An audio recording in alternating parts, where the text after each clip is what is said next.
Hello students, ನಾನು ಹರಿಪ್ರಸಾದ್. ಆ, ಈಗ ಕೇಸ್ ನೋಟಿಫಿಕೇಶನ್ ಆಗಿರೋದ್ರಿಂದ ಸುಮಾರು 319 ಪೋಸ್ಟ್ ನೋಟಿಫಿಕೇಶನ್ ಈಗ ಆಗಿದೆ. ಸೊ ಆ ಒಂದು ಆ, ಹಿನ್ನೆಲೆಯಲ್ಲಿ ಈ ಹಿಂದಿನ KS ಪರೀಕ್ಷೆಯ ಪ್ರಶ್ನೆ ಪತ್ರಿಕೆ, ಅದರಲ್ಲಿ ಸೈನ್ಸ್ ಭಾಗ ಏನಿದೆ ಆ ಸೈನ್ಸ್ ಭಾಗನ ಇವತ್ತು ಡಿಸ್ಕಸ್ ಮಾಡೋಣ ಅಂತ ಹೇಳ್ಬಿಟ್ಟು ನಾನು ಆ, ನಿಮ್ಮೊಂದಿಗಿದ್ದೇನೆ. ಸೊ ಪ್ರೀವಿಯಸ್ ಕ್ವಶನ್ಸ್ ನ ಸ್ವಲ್ಪ ಗಮನಿಸಿದಾಗ ಕ್ವಶನ್ ಪೇಪರ್ ರೀಸೆಂಟ್ ಒಂದು ಕ್ವಶನ್ ಪೇಪರ್ ನೀವು ಗಮನಿಸಿದಾಗ ಅದರ ಹಿಂದಿನ KS ಪೇಪರ್ಗಿಂತ ಸ್ವಲ್ಪ ಭಿನ್ನವಾಗಿದೆ ಅಂತಾನೆ ಹೇಳ್ಬೋದು. ಓಕೆ, ಭಿನ್ನ ಯಾವ ರೀತಿ ಭಿನ್ನವಾಗಿದೆ ಅಂದ್ರೆ questions var much tougher than the previous exams.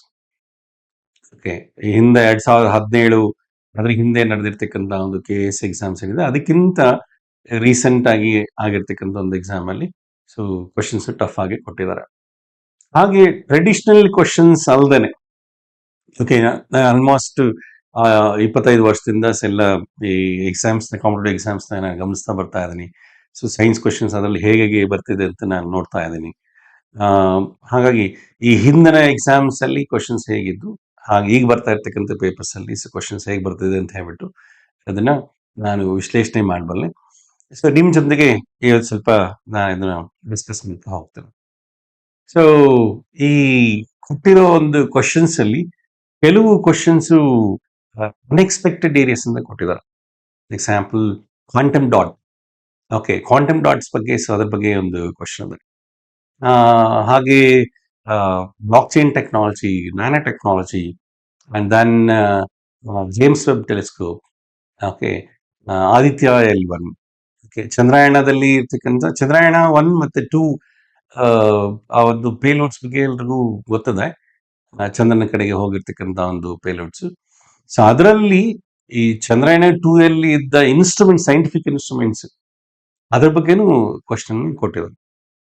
So ಸಾಮಾನ್ಯವಾಗಿ ಕಾಂಪಿಟೇಟಿವ್ ಎಕ್ಸಾಮ್ಸ್ ಪ್ರಿಪೇರ್ ಆಗಂತವರು ಚಂದ್ರಯಾನದ ಒಂದು ಪೇಲೋಡ್ ಏನು ಅಂತ ಅಷ್ಟು ಮಾತ್ರ ನೋಡ್ಕೊಂತಾರೆ. ಬಟ್ ಅದ್ರ ಒಳಗಡೆ ಇರ್ತಕ್ಕಂಥ ಇನ್ಸ್ಟ್ರೂಮೆಂಟ್ಸ್, ಅದು ಇನ್ಸ್ಟ್ರೂಮೆಂಟ್ಸ್ ಹೆಸರುಗಳು ಮತ್ತೆ ಅದು ಮಾಡ್ತಕ್ಕಂಥ ಕೆಲಸಗಳ ಬಗ್ಗೆ ಯಾರು ಅಷ್ಟೊಂದು ತಲೆ ಕೆಡಿಸ್ಕೊಳಕ್ ಹೋಗಿರೋದಿಲ್ಲ. ಓಕೆ, ಬಟ್ ಲಾಸ್ಟ್ ಎಕ್ಸಾಮ್ ಅಲ್ಲಿ ಅದನ್ನು ಕೂಡ ಕೇಳಿದ್ದಾರೆ. ಕ್ಲಾಸ್ ಅಂತ ಸೊ ಒಂದು ಇನ್ಸ್ಟ್ರೂಮೆಂಟ್ ಇದೆ. ಸೊ ಆ ಇನ್ಸ್ಟ್ರೂಮೆಂಟ್ ಏನು ಫಂಕ್ಷನ್ ಮಾಡುತ್ತೆ ಅಂತ ಹೇಳ್ಬಿಟ್ಟು ಸೊ ಅದೊಂದು ಪ್ರಶ್ನೆ ಕೇಳಿದ್ದಾರೆ. ಸೊ ಹಾಗಾಗಿ recent KS examination, so it's quite tougher than the previous exams ಅಂತ ಹೇಳ್ಬೋದು. ಇನ್ನು ಟ್ರೆಡಿಷನಲ್ ಏರಿಯಾಸ್ ಬಂದಾಗ ನಾರ್ಮಲ್ ಆಗಿ ಕಾಲೇಜಲ್ಲಿ ವಿಟಮಿನ್ಸು ಹಾಗೆ ಇಮ್ಯೂನ್ ಸಿಸ್ಟಮ್ ಬಗ್ಗೆ ಪ್ರಶ್ನೆಗಳು ಕೇಳಲಾಗ್ತದೆ. ಅದನ್ನು ಅಷ್ಟೇ ಸ್ವಲ್ಪ ಡೆಪ್ತ್ಗೆ ಹೋಗಿದ್ದಾರೆ. ಓಕೆ, ಇನ್ನೊಂದು ಆಶ್ಚರ್ಯಕರವಾದ ಒಂದು ಪ್ರಶ್ನೆ ಅಂತಂದ್ರೆ ಬಾಡಿ ವೈನ್ಬರ್ಗ್ ಲಾ ಮೇಲೆ ಒಂದು ಕ್ವಶನ್ ಬಂದಿದೆ. ಅದು ನಾರ್ಮಲ್ ಆಗಿ ಅದನ್ನ ಜನರಲ್ ಸ್ಟಡೀಸ್ ಸೈನ್ಸ್ ಅಲ್ಲಿ ಯಾರು ಅದನ್ನ ಟೀಚ್ ಮಾಡ್ಲಿಕ್ಕೆ ಹೋಗೋದಿಲ್ಲ, ಆ ಟಾಪಿಕ್ ನ ಟಚ್ ಮಾಡ್ಲಿಕ್ಕೆ ಹೋಗೋದಿಲ್ಲ. ಓಕೆ, ಅದ್ರ ಮೇಲೆ ಪ್ರಶ್ನೆ ಬಂದಿದೆ. ಆಕ್ಚುಲಿ ನಾ UPSC ಎಕ್ಸಾಮ್ ಪ್ರಿಪೇರ್ ಆಗ್ಬೇಕಾದ್ರೆ ನಾನು ಝುವಾಲಜಿ ಆಪ್ಷನ್ ಸಬ್ಜೆಕ್ಟ್ ಎತ್ಕೊಂಡಿದ್ದೆ. ಅದ್ರಲ್ಲಿ ನಮಗೆ ಈ ಎವಲ್ಯೂಷನ್ ಅಲ್ಲಿ ಸೊ ಹಾರ್ಡಿವೆನ್ಬರ್ಗ್ ಲಾ ನಾವು ಅದನ್ನು ಓದ್ತಾ ಇದ್ವಿ. ಸಣ್ಣ ಜನರಲ್ ಸ್ಟಡೀಸ್ ಸೈನ್ಸ್ ಅಲ್ಲಿ ಅದ್ರ ಬಗ್ಗೆ ಕ್ವಶನ್ ಕೊಟ್ಟಿದ್ದಾರೆ. ಅದು ತುಂಬಾ ಆಶ್ಚರ್ಯ ಅಂತ ಅನಿಸ್ತು. ಸೊ ಹಾಗಾಗಿ ಲಾಸ್ಟ್ ಒಂದು ಎಕ್ಸಾಮಿನೇಷನ್ ಕೆಲವೊಂದು questions unexpected areas and then ನಾವು ಅದನ್ನ ಆಂಟಿಸಿಪೇಟ್ ಮಾಡ್ಲಿಕ್ಕೆ ಆಗಿರೋದಿಲ್ಲ ಅಂತ ಒಂದು ಏರಿಯಾಸ್ ಇಂದ ಕ್ವಶನ್ಸ್ ನ ಕೊಟ್ಟಿದ್ದಾರೆ. ಸ್ವಲ್ಪ ನೋಡ್ತಾ ಹೋಗೋಣ, ಡಿಸ್ಕಸ್ ಮಾಡ್ತಾ ಹೋಗೋಣ. ಆ ಬೇಸಿಸ್ ಮೇಲೆ, ಪ್ರೀವಿಯಸ್ ಇಯರ್ ಬೇಸಿಸ್ ಮೇಲೆ ನೆಕ್ಸ್ಟ್ ಬರ್ತಕ್ಕಂಥ ಒಂದು ಎಕ್ಸಾಮ್ ಅಲ್ಲಿ ಕ್ವಶನ್ಸ್ ಯಾವ ರೀತಿ ಕೊಡ್ಬೋದು ಅದನ್ನು ಸ್ವಲ್ಪ ನೋಡೋಣ. ಓಕೆ, ಈ ಕ್ವಶನ್ ಸೀರೀಸ್ ಅಫ್ಕೋರ್ಸ್ ನಾವು ಫುಲ್ ಕಂಪ್ಲೀಟ್ ಎಲ್ಲ ಕ್ವಶನ್ಸ್ ನಾನು ಒಂದೇ at A time single take ಅದನ್ನ ಡಿಸ್ಕಸ್ ಮಾಡೋದು ಕಷ್ಟ ಆಗುತ್ತೆ. ಹಾಗಾಗಿ ಒಂದು ಸರಣಿಯಲ್ಲಿ ಒಂದ್ 2-3 ವಿಡಿಯೋಸ್ ಅಲ್ಲಿ ಒಂದು ಕಂಪ್ಲೀಟ್ ಮಾಡೋ ಪ್ರಯತ್ನ ನಾನು ಮಾಡ್ತೇನೆ. ಓಕೆ, ಸೊ ಈಗ previous KS paper, prelims paper 2 ಅದರಲ್ಲಿ ಸೈನ್ಸ್ ಬರುತ್ತೆ. ಓಕೆ, ಹೊಸಬ್ರಿಗೆ ಸ್ವಲ್ಪ ನಾನು ಸ್ವಲ್ಪ ಇಂಟ್ರೊಡ್ಯೂಸ್ ಮಾಡಿ ಆಮೇಲೆ ನನ್ನ ಕ್ವಶನ್ ಡಿಸ್ಕಷನ್ ಸ್ಟಾರ್ಟ್ ಮಾಡ್ತೀನಿ. Okay, so KS prelims exam ಅಲ್ಲಿ ನಿಮಗೆ 2 ಪೇಪರ್ ಇದೆ. ಮೊದಲನೇ ಪೇಪರ್ ಅಲ್ಲಿ ನಿಮ್ಗೆ 2 ಯೂನಿಟ್ಸ್ ಬರುತ್ತೆ. ಎರಡನೇ ಪೇಪರ್ ಅಲ್ಲಿ 3 ಯೂನಿಟ್ಸ್ ಇದೆ. ಓಕೆ, ಆ 3 ಯೂನಿಟ್ಸ್ ಅಲ್ಲಿ ಫಸ್ಟ್ ಒಂದು Karnataka state current affairs and state government programmes and schemes, government schemes. It is the first unit in the paper 2. The second unit is general science and technology. And the last one is environmental science. So this is the science part or the science unit of the second paper. Okay, and this unit it carries 30 questions. You get 30 questions on this unit, and each question carries 2 marks, so that the total marks will be 60. The last one ಬಂದು mental ability and logical reasoning. So ಅದ್ರ ಮೇಲೆ ಕೂಡ 30 ಪ್ರಶ್ನೆ ಇರುತ್ತೆ. So marks 60 marks ಇರ್ತದೆ. So ನೀವು ಎರಡೂ papers ನ ಕಂಪೇರ್ ಮಾಡಿ ನೋಡಿದಾಗ ನನಗೆ ಪೇಪರ್ 2 ಇಸ್ ವೆರಿ ಇಂಪಾರ್ಟೆಂಟ್ ಅಂತ ನನಗೆ ಅನ್ಸುತ್ತೆ. ನೀವು ಅನ್ಕೋಬಹುದು ಸೈನ್ಸ್ ಲೆಕ್ಚರ್ ಆಗಿ, so science obviously science promote ಮಾಡೋದು ಇಟ್ಸ್ ಕ್ವೈಟ್ ನ್ಯಾಚುರಲ್ ಅಂತ ನೀವು ಹೇಳ್ಬೋದು. ಬಟ್ ಯಾಕೆ ಬೇರೆ ಲಾಜಿಕಲ್ ಆಗಿ ನಾವು ಥಿಂಕ್ ಮಾಡಿ ನೋಡಿದಾಗ, ಓಕೆ, ಲಾಜಿಕಲ್ ಆಗಿ ಥಿಂಕ್ ಮಾಡಿ ನೋಡಿ, in second paper each unit carries almost 60 marks. Okay, and all the 3 units they have same weightage. Okay, state current affairs and programs 40 questions ಇದೆ, 80 marks ಬರುತ್ತೆ. General science and technology part 30 questions ಇದೆ, 60 marks ಇದೆ. Mental ability 30 questions ಬರುತ್ತೆ, so 60 marks ಇದೆ. All the 3 units almost they have equal weightage. So the aspirants who are preparing for the examination, so they have to give equal prominence for these 3 units. Okay, so science ಏನು ಯಾವ ರೀತಿ prepare ಆಗಬೇಕು ಬರ್ತಕ್ಕಂಥ exams ಅಂತಂದಾಗ, traditional science ಅಥವಾ general science ಅಂತ ಏನಿದೆ, general science ಅಲ್ಲಿ ನಮಗೆ 3 ಭಾಗ ಬರುತ್ತೆ: physics and then chemistry, last one is biology. Okay, physics, chemistry and biology. So ಇಲ್ಲಿ ಫಿಸಿಕ್ಸ್ ಅಂದ್ರೆ ಫಿಸಿಕ್ಸ್ ನಾವೇನು PU ಲೆವೆಲ್ಗೆ ಹೋಗೋದು ಬೇಕಾಗಿಲ್ಲ. So 6th to 10th standard ವರ್ಗು ಇರ್ತಕ್ಕಂಥ ಒಂದು ಸೈನ್ಸ್ ಬುಕ್ಸ್ ಏನಿದೆಯೋ ಆ ಸೈನ್ಸ್ ಬುಕ್ಸ್ ನಲ್ಲಿ ಬರ್ತಕ್ಕಂಥ ಒಂದು ಚಾಪ್ಟರ್ಸ್, ಫಿಸಿಕ್ಸ್ ನ ಚಾಪ್ಟರ್ಸ್ ನ ಚೆನ್ನಾಗಿ ಅರ್ಥ ಮಾಡಿಕೊಂಡು, ಸೊ ಅದ್ರ ಮೇಲೆ ಎಕ್ಸಾಂಪಲ್ಸ್ ನ ಸ್ವಲ್ಪ ನೋಡ್ಕೊಂಡ್ರೆ ಫಿಸಿಕ್ಸ್ ನ ಮೇಲೆ ಬರ್ತಕ್ಕಂಥ ಕ್ವಶನ್ಸ್ ಮಾಡ್ಬೋದು. ಇನ್ನು ನೆಕ್ಸ್ಟ್ ಒಂದು ಕೆಮಿಸ್ಟ್ರಿ ಅಂತಂದ್ರೆ, ಕೆಮಿಸ್ಟ್ರಿಯಲ್ಲಿ ಇಲ್ಲಿ ನೀವು ಸಿಕ್ಕಾಪಟ್ಟೆ ಓದೋದಕ್ಕೆ ಹೋಗ್ಬಾರ್ದು. ಸೊ ಅದಕ್ಕೆ ಎಕ್ಸಾಮ್ ಅಲ್ಲಿ what you have to read and which things are not important for the examination, so that one should know. Now especially what is not required for this examination, that is most important than what is required. So ಹಾಗೆ so ನಾವು ಇಲ್ಲಿ science ಅಂದ್ರೆ general science ಅಂದ್ರೆ ಅದರಲ್ಲಿ physics chemistry ಎಲ್ಲ ಬರುತ್ತೆ ಅಂತ ಹೇಳ್ಬಿಟ್ಟು ಎಲ್ಲ ಸಿಕ್ಕಾಪಟ್ಟೆ ಸಿಕ್ಕದೆಲ್ಲ ಓದಕ್ಕೆ ಹೋದ್ರೆ ಏನು ಪ್ರಯೋಜನ ಆಗೋದಿಲ್ಲ. ಓಕೆ, ಸ್ವಲ್ಪ ನೀವು ಒಬ್ಬ ಅಡ್ಮಿನಿಸ್ಟ್ರೇಟಿವ್ ಆಫೀಸ್ ಆಗಿನೇ ಥಿಂಕ್ ಮಾಡಿ. You have to think as administrative perspective. ಆಡಳಿತಾತ್ಮಕ ಒಂದು ರೀತಿಯಲ್ಲಿ ನೀವು ಆಲೋಚನೆ ಮಾಡಬೇಕಾಗತ್ತೆ. ಒಂದು ಆಡಳಿತ ವ್ಯವಸ್ಥೆಗೆ ಹೋದಾಗ ಅಲ್ಲಿ ಕೆಮಿಸ್ಟ್ರಿ ಏನ್ ಬೇಕಾಗಿದೆ? ಕೆಮಿಸ್ಟ್ರಿಲಿ ಫಾರ್ಮುಲಾಸ್ ಬೇಕಾಗೋದಿಲ್ಲ. ಕೆಮಿಸ್ಟ್ರಿಲಿ ಬರ್ತಕ್ಕಂಥ ಒಂದು ಪ್ರಾಬ್ಲಮ್ಸ್ ನಾವೇನು ಸಾಲ್ವ್ ಮಾಡೋದು ಬೇಕಾಗಿಲ್ಲ. ಹಾಗೆ ಕೆಮಿಸ್ಟ್ರಿಲಿ ಬರ್ತಕ್ಕಂಥ ಒಂದು ಸ್ಟ್ರಕ್ಚರ್ಸ್, ಓಕೆ, ಫಾರ್ಮುಲಾಸ್ ಇರ್ಬೋದು ಅಥವಾ ಈಕ್ವೇಶನ್ಸ್ ಇರ್ಬೋದು, ಇವು ಯಾವುದುಗಳು ಬೇಕಾಗಿರೋದಿಲ್ಲ. ಹಾಗಾದ್ರೆ ಇನ್ನೇನು ನಾವು ನೋಡ್ಕೋಬೇಕಾಗುತ್ತೆ? ನಾವು ಡೈಲಿ ಲೈಫಲ್ಲಿ ಯೂಸ್ ಮಾಡ್ತಕ್ಕಂಥದ್ದು ಕೆಮಿಕಲ್ಸ್ ಏನದ, ಓಕೆ, ಆ ಕೆಮಿಕಲ್ಸ್ ನ ನೋಡ್ಕೋಬೇಕಾಗ್ತದೆ. ಈ ಕೆಮಿಕಲ್ಸ್ ನಾವು ಕಿಚನ್ ಅಲ್ಲಿ ಕೆಲವೊಂದು ಕೆಮಿಕಲ್ಸ್ ಯೂಸ್ ಮಾಡ್ತೀವಿ ಫುಡ್ ನ ಪ್ರಿಸರ್ವ್ ಮಾಡ್ಲಿಕ್ಕೆ. So as a preservatives we use certain chemicals in the kitchen and we use certain chemicals in the field. Okay, ಕೃಷಿ ಕ್ಷೇತ್ರದಲ್ಲಿ ಅಲ್ಲಿ ರಾಸಾಯನಿಕಗಳನ್ನ ನಾವು ಬಳಕೆ ಮಾಡ್ತೀವಿ. ಓಕೆ, ಮಣ್ಣಿನ ಫಲವತ್ತತೆ ಹೆಚ್ಚಿಸಲಿಕ್ಕೆ ಕೆಲವೊಂದು ರಾಸಾಯನಿಕಗಳನ್ನ ಬಳಕೆ ಮಾಡ್ತೀವಿ. ಹಾಗೆ ಕೀಟಗಳನ್ನ ನಾಶಪಡಿಸಲಿಕ್ಕೆ ಕೆಲವೊಂದು ರಾಸಾಯನಿಕಗಳನ್ನ ಬಳಸ್ತೀವಿ. ಓಕೆ, ಹಾಗೆ ಗಿಡಕ್ಕೆ ಯಾವುದೇ ರೀತಿ ತೊಂದರೆ ಆಗ್ದಂಗೆ ಹುಳ ಉಪ್ಪಟೆಗಳನ್ನ ಸಾಯಿಸ್ಲಿಕ್ಕೆ ಅದಕ್ಕೂ ಕೆಲವೊಂದು ರಾಸಾಯನಿಕಗಳನ್ನ ಬಳಸ್ತಾ ಹೋಗ್ತಿರ್ತೀವಿ. ಹಾಗೆ ಮನುಷ್ಯನ ಜೀವನದಲ್ಲಿ ಕೂಡ ಬೇರೆ ಬೇರೆ ರೀತಿಯ ರಾಸಾಯನಿಕಗಳನ್ನು ನಾವು ನಮ್ಮ ಜೀವನದಲ್ಲಿ ಗಮನಿಸ್ತಾ ಬರ್ತಾ ಇರ್ತೀವಿ. ಒಂದು ಸ್ಫೋಟಕಗಳು, ಎಕ್ಸ್ಪ್ಲೋಸಿವ್ಸ್ ಅಂತ ಹೇಳ್ತೀವಲ್ಲ. ಸೊ ಎಕ್ಸ್ಪ್ಲೋಸಿವ್ಸ್ ಎಲ್ಲೋ ಒಂದ್ ಕಡೆ ಎಕ್ಸ್ಪ್ಲೋಷನ್ ಆಯ್ತು, ಸೊ ಅಲ್ಲಿ ಯಾವ ಕೆಮಿಕಲ್ ಬಳಸಿದ್ದಾರೆ. ಓಕೆ, ಹಾಗೆ ಕೆಲವರು ಪಾಯ್ಸನ್ಸ್ ತಗೊಂತಾ ಇರ್ತಾರೆ ಸೂಯಿಸೈಡ್ ಮಾಡ್ಕೊಳ್ಳಿಕ್ಕೆ. So the consume the toxic material. Okay, ಅಂತ ನಾರ್ಮಲ್ ಜನರಲ್ ಆಗಿ ತೆಗೆದುಕೊಳ್ತಕ್ಕಂಥ ಟಾಕ್ಸಿಕ್ ಮೆಟೀರಿಯಲ್ಸ್. ಓಕೆ, ಹಾಗೆ ಇನ್ನು ಕೆಲವು ಕೆಮಿಕಲ್ಸ್ ರೇಡಿಯಾಕ್ಟಿವ್ ಸಬ್ಸ್ಟೆನ್ಸ್ ಅದು. Certain elements are radioactive elements. ಅದ್ರ ಮೇಲೆ ಕೂಡ ಲಾಸ್ಟ್ ಪ್ರೀವಿಯಸ್ ಎಕ್ಸಾಮ್ ಅಲ್ಲಿ ಒಂದು ಕ್ವಶನ್ ಬಂದಿದೆ. ಓಕೆ, ಸೊ ಅಂದ್ರೆ ನಾವು ದೈನಂದಿನ ಜೀವನದಲ್ಲಿ ನಾವು ಬಳಸ್ತಕ್ಕಂಥ ರಾಸಾಯನಿಕ ವಸ್ತುಗಳು, ಅದು ಕಿಚನ್ ಅಲ್ಲಿ ಇರ್ಬೋದು ಅಥವಾ ಹೊಲ ಗದ್ದೆಗಳಲ್ಲಿ ಇರ್ಬೋದು, ಕೃಷಿ ಕ್ಷೇತ್ರದಲ್ಲಿ ಇರ್ಬೋದು, ಅಥವಾ ನ್ಯೂಸ್ ಪೇಪರ್ ಅಲ್ಲಿ ಬರ್ತಕ್ಕಂಥ ಒಂದು ರಾಸಾಯನಿಕ ವಸ್ತುಗಳೇನಿದೆ, ಸೊ ನಾವು ಬಳಕೆ ಮಾಡ್ತಕ್ಕಂಥ ಇನ್ನಿತರ ವಸ್ತುಗಳು, ಪ್ಲಾಸ್ಟಿಕ್ಸ್ ಅಂತೆ, ಗಾಜಿನ ಮೆಟೀರಿಯಲ್, ಪಿಂಗಾಣಿ. ಓಕೆ, ಸೊ ಈ ಅವುಗಳ ಒಂದು ರಾಸಾಯನಿಕ ಹೆಸರುಗಳೇನು? ಓಕೆ, ನಾವು ರಾಸಾಯನಿಕ ವಸ್ತುಗಳನ್ನ ಎಲ್ಲೆಲ್ಲಿ ಬಳಕೆ ಮಾಡ್ತೀವಿ ಅದನ್ನಷ್ಟೇ ನೋಡ್ಕೋಬೇಕಾಗ್ತದೆ. ಓಕೆ, ಕೆಮಿಸ್ಟ್ರಿ ಅಂದ್ರೆ ಇಷ್ಟೇ, ಬೇರೆ ಇನ್ನೇನು ಬೇಕಾಗಿಲ್ಲ. Okay, so chemical equations, chemical problems, chemical structures ಇದ್ಯಾವುದು ಬೇಕಾಗಿರೋದಿಲ್ಲ. ಸೊ ಕೆಮಿಸ್ಟ್ರಿ ಕ್ವಶನ್ಸ್ ನಿಮಗೆ 1 or 2 ಕ್ವಶನ್ಸ್ ಬರ್ಬೋದು, ಅದಕ್ಕಿಂತ ಹೆಚ್ಚಿಗೆ ಕೇಳಲಿಕ್ಕೆ ಹೋಗೋದಿಲ್ಲ. So before starting your preparation, you should know the limitations of each topic and the scope of each topic. Okay, ಅದ್ಮೇಲೆ ಯಾವ ರೀತಿ ಪ್ರಶ್ನೆಗಳು ಕೇಳ್ಬೋದು, ಎಷ್ಟು ಪ್ರಶ್ನೆಗಳನ್ನ ಕೇಳ್ಬೋದು, ಅದರ ಒಂದು ಅಗಲ ಏನು ಅಂತ ಸ್ವಲ್ಪ ನಾವು ತಿಳ್ಕೊಬೇಕಾಗ್ತದೆ. ಓಕೆ, ಇವು ತಿಳ್ಕೊಳ್ದೇನೆ ನಿಮ್ ಪ್ರಿಪರೇಷನ್ ಬ್ಲೈಂಡ್ ಆಗಿ ಸ್ಟಾರ್ಟ್ ಮಾಡಕ್ ಹೋಗ್ಬೇಡಿ. Okay, first you should know what you have to read for this examination. Okay, ಅದು ನಿಮ್ಗೆ ಆ ಕ್ಲಾರಿಟಿ ಬಂದ್ಬಿಡ್ತು ಅಂದ್ರೆ the preparation becomes very easy. Okay, in the last part of the general science is biology. So biology again, that's a science of living things. ಜೀವ ಇರ್ತಕ್ಕಂಥ ವಸ್ತುಗಳ ಬಗ್ಗೆ ಅಧ್ಯಯನ ಮಾಡ್ತಕ್ಕಂಥ ಒಂದು ಅಧ್ಯಯನ ಶಾಸ್ತ್ರ. ಇಲ್ಲಿ ಜೀವ ಇರ್ತಕ್ಕಂಥ ವಸ್ತುಗಳಂದ್ರೆ ಯಾವ್ದಾದ್ರು ಪ್ಲಾಂಟ್ಸ್, ಅನಿಮಲ್ಸ್, ಸೊ ಇವೆಲ್ಲನೂ ಆಯ್ತು. ಸೊ ನಾವೆಲ್ಲ ಪ್ಲಾಂಟ್ಸ್, ಅನಿಮಲ್ಸ್ ಎಲ್ಲ ನೋಡ್ಕೋಬೇಕಾಗಿದ್ರೆ ಇಲ್ಲಿ.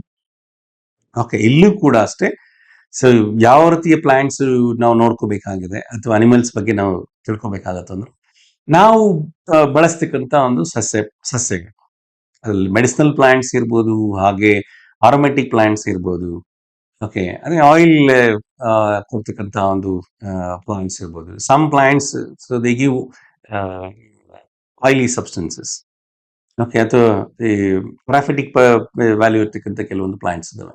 ಸೊ ಅಂಥವುಗಳನ್ನ ನಾವು ನೋಡ್ಕೋಬೇಕಾಗತ್ತೆ. ಹಾಗೆ ಪ್ರಾಣಿಗಳಲ್ಲಿ ಕೂಡ ಅಷ್ಟೇ ಕೆಲವು ವೈಶಿಷ್ಟ್ಯತೆಗಳನ್ನ ಹೊಂದಿರ್ತಕ್ಕಂಥ ಒಂದು ಪ್ರಾಣಿಗಳು, ಸೊ ಅಂಥವನ್ನ ಗಮನಿಸ್ಕೋಬೇಕಾಗತ್ತೆ. ಇಡೀ ಪ್ರಾಣಿಗಳ ಬಗ್ಗೆ ತಿಳ್ಕೊಳ್ಳೋದು ಬೇಕಾಗಿಲ್ಲ, ಎಲ್ಲಾ ಸಸ್ಯಗಳ ಬಗ್ಗೆ ತಿಳ್ಕೊಳ್ಳೋದು ಬೇಕಾಗಿರೋದಿಲ್ಲ. ಓಕೆ, ಇನ್ನ ಈ biology the most important living thing ಅಂದ್ರೆ human beings. Okay, now of course ultimately so you're dealing with the human beings only, so it's the administration of man. Okay, so as an officer, so you are going to manage the people. Okay, so administration deals with the human interactions.